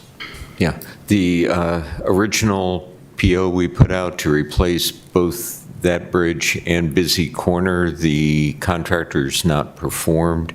His engineer has, who was supposed to design the footers, has not performed. We got another email saying that it's going to be 3 more weeks till they get the footer design. I told Willie Buckler to cancel the PO. We've already discussed the matter with the Finance Department, with procurement, with Brandon Hayden. We know the process for doing that, and we're going to turn the work over to Great Mills Trading Post. So that bridge is forecasted for 6 months out, a year? We're also going to look at a temporary bridge. A temporary bridge? Yeah, we can rent one. I've done that somewhere else in another. Okay, I've just had a lot of complaints from local farmers. It's pretty embarrassing, I agree. Yeah, it is. That is embarrassing. They keep asking me why, and I said, hey, Yeah, but that it's mainly contract, from the local farmers having to drive over their equipment to bypass that area, yeah. I understand. Right. And the contractor that has the current PO is from an old contract that's been closed out except for this one. It just makes sense to bring in the new contractor, the new heavy equipment contractor. Okay. Hopefully in the future, we will not be using that old contractor, regardless. Their work actually, I don't disagree with that, but their work actually was excellent except for this subcontractor. They had this engineer, and I don't think, well, I don't want to stand up for him on this at all. I'm furious, quite honestly. Okay. Okay, we have a first and second. All in favor? Aye. Any opposition? Ayes have it. Thank you, Commissioner. Thank you very much. Thank you, John. Thank you, Commissioners, and that concludes the County Administrator time. Very good. Thank you very much. Okay, we're in Commissioner's time, and we're going to start with Commissioner Hewitt. Oh, thank you, Commissioner President. Well, it's been a busy week this past week with ribbon cuttings. Last Tuesday, we cut the ribbon for the new detention center. I guess I have to use the term the jail, but it's the major portion of what we needed to do over there so we can start renovating the existing facility. Thank God that's finally behind us in our rearview mirror, as we can say. It's something that needed to be done, and it'll be a big impact for the people who work there and also the people who have to stay there. Also, we had the ribbon cutting for the Health Department's courtyard yesterday. It was very nice. The Garden Club of Brenton Bay and Leonardtown worked together with the Monica Lee and some of the other people in the area, and look, they did a great job. Looks very nice. Hopefully in the future it'll grow, and it'll obviously it'll grow, but hopefully in the future it'll mature, and they expect to see year after year a better product there, but it's very nice. And lastly, last night was Flag Day ceremony here in Leonardtown. Nice turnout. Our Elisa Karras and Alex and Amy, they did a great job. It was very well performed. I want to thank the St. Mary's County Elks Lodge for their presentation on the Flag Day. I've been a member of that organization now for 37 years, and it's a great organization. Also, the Riken Choir, those young people were excellent. And along with Avenue, American Legion Post for the burning of the flags. Always very impressive. And it's the correct way to dispose of your old flags. So if you have any, I think Commissioner President Guy says he'll take them personally here at the Chesapeake building, or you can drop them off at a drop box they have in Avenue. But it was a great day. Thank you. Very good. Thank you. I'll be brief this morning. There's a lot of stuff that's been going on, as Commissioner Hewitt talked about, some very inspiring ribbon cuttings and good ceremonies, but also yesterday was a difficult day in Lexington Park. There were several shootings that took place. It's not good. It's not acceptable. This is not good in our community. The amount of illegal guns in our community, it's unacceptable. The violence that's happening there, it's unacceptable. My heart is out to the community members, to the police that are trying to protect in that community. It's just not a good situation. To the families that are impacted, I'm sorry for your loss. Hope everyone has a better week than yesterday was. Thank you. John. I'll be brief as well. I think that the ribbon cuttings were amazing. I'm glad to see that the Adult Detention and Rehabilitation Center is expanding. I'm glad to see that we finally meet the state requirements for segregation of population, and that we have a safe facility not only for those that are in there to be rehabilitated, but those that have to work as well. I'm looking forward to, as I said there, phase 2, 3, 4, and 5 being done in the next year and a half. So they have a massive undertaking there. To address the gun violence in our community, I know that the Sheriff's Department has their task force that's working on it. The issue that always arises is the fact that it's a partnership with the community. Our law enforcement can only do so much, but they need help from the community. The community needs to step forward and say who these people are, because you know who they are. There is no doubt in my mind. People know who they are. It's just how it works. It's from experience. 21 years of doing this, I know you know who they are.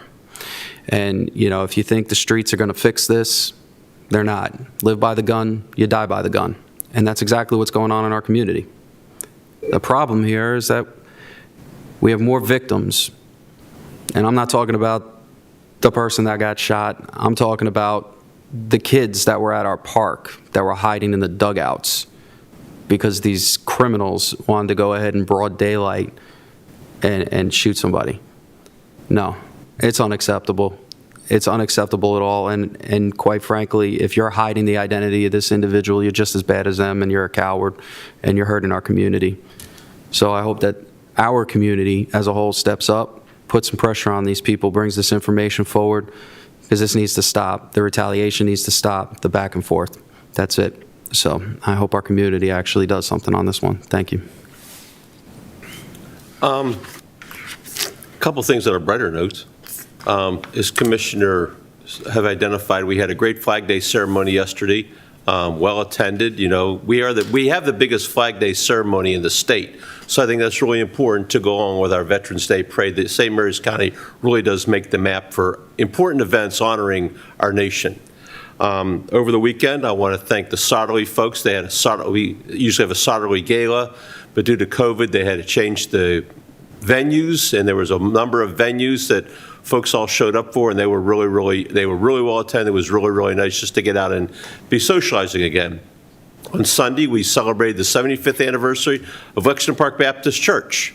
I want to thank Pastor Chris McCombs and all his folks there. It was really well attended. I went down. There's probably 150 people at the event. So good thing on those guys. I want to thank Pastor Chris for what he did. I want to thank Sarley for what they were doing. And I'll just echo Commissioner Colvin and O'Connor's sentiments about what's going on in Lexington Park. This is not just, a commissioners or the police issue. It's a community issue. And I would hope that leadership in the communities would be focusing on some of those issues rather than some of the issues that they're looking at right now that, are sort of not nearly as, well, it's a bad situation at Lexington Park. I hope that some of the community leaders down there start focusing on that stuff too. Thank you. Thank you, Commissioners. First thing I want to do is recognize that 12 June was Women's Veterans Day. I know we're 3 days late from that, but for those women who get involved in the military, thank you very much for your service. And for almost, oh my gosh, I think, and I joined, and then there was no women in my career field in the Air Force even until mid-'80s. And then I can remember 2 out of my entire squadron that were active for about 10 years. But it's getting more and more prominent now, and we welcome and hopefully celebrate your causes also.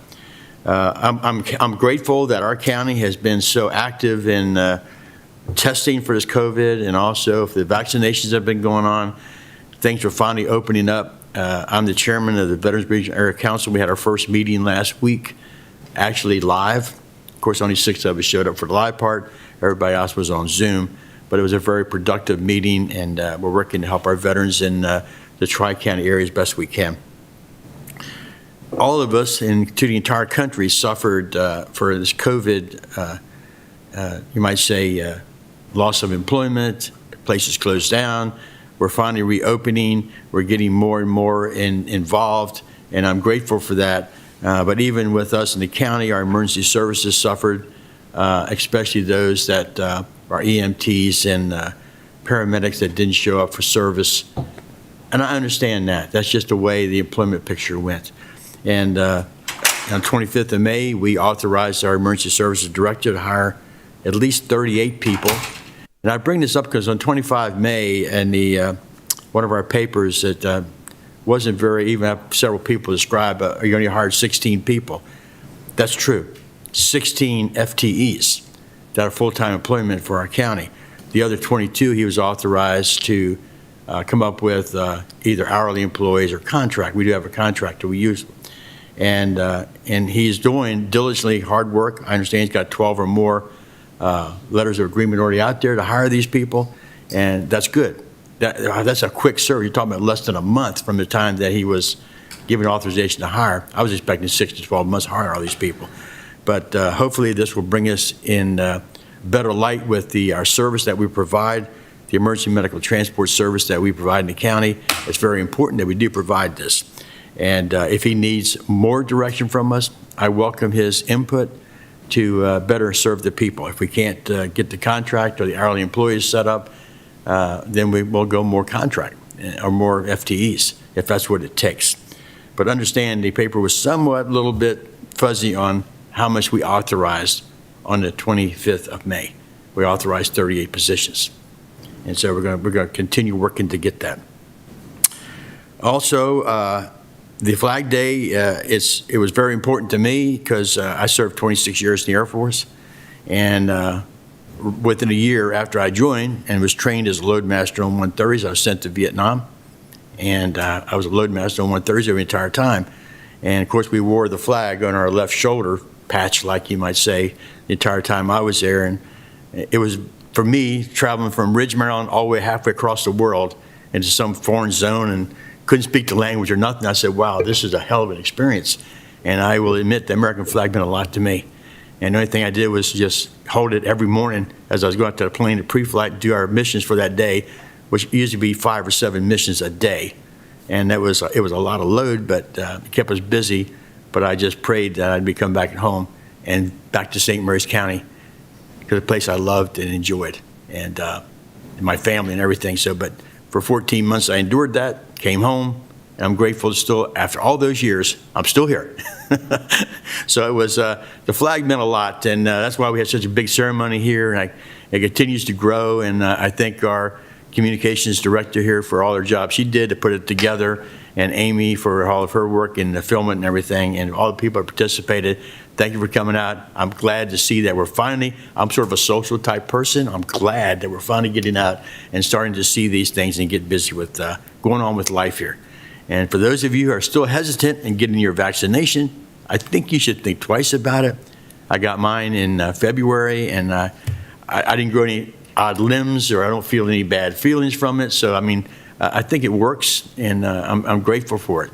And finally getting our mask off and everything, and we're sort of getting semi back to normal. And I appreciate all those out there, especially in our Dr. Brewster and our health department did a great job. So thank you very much. With that, we'll close the meeting today.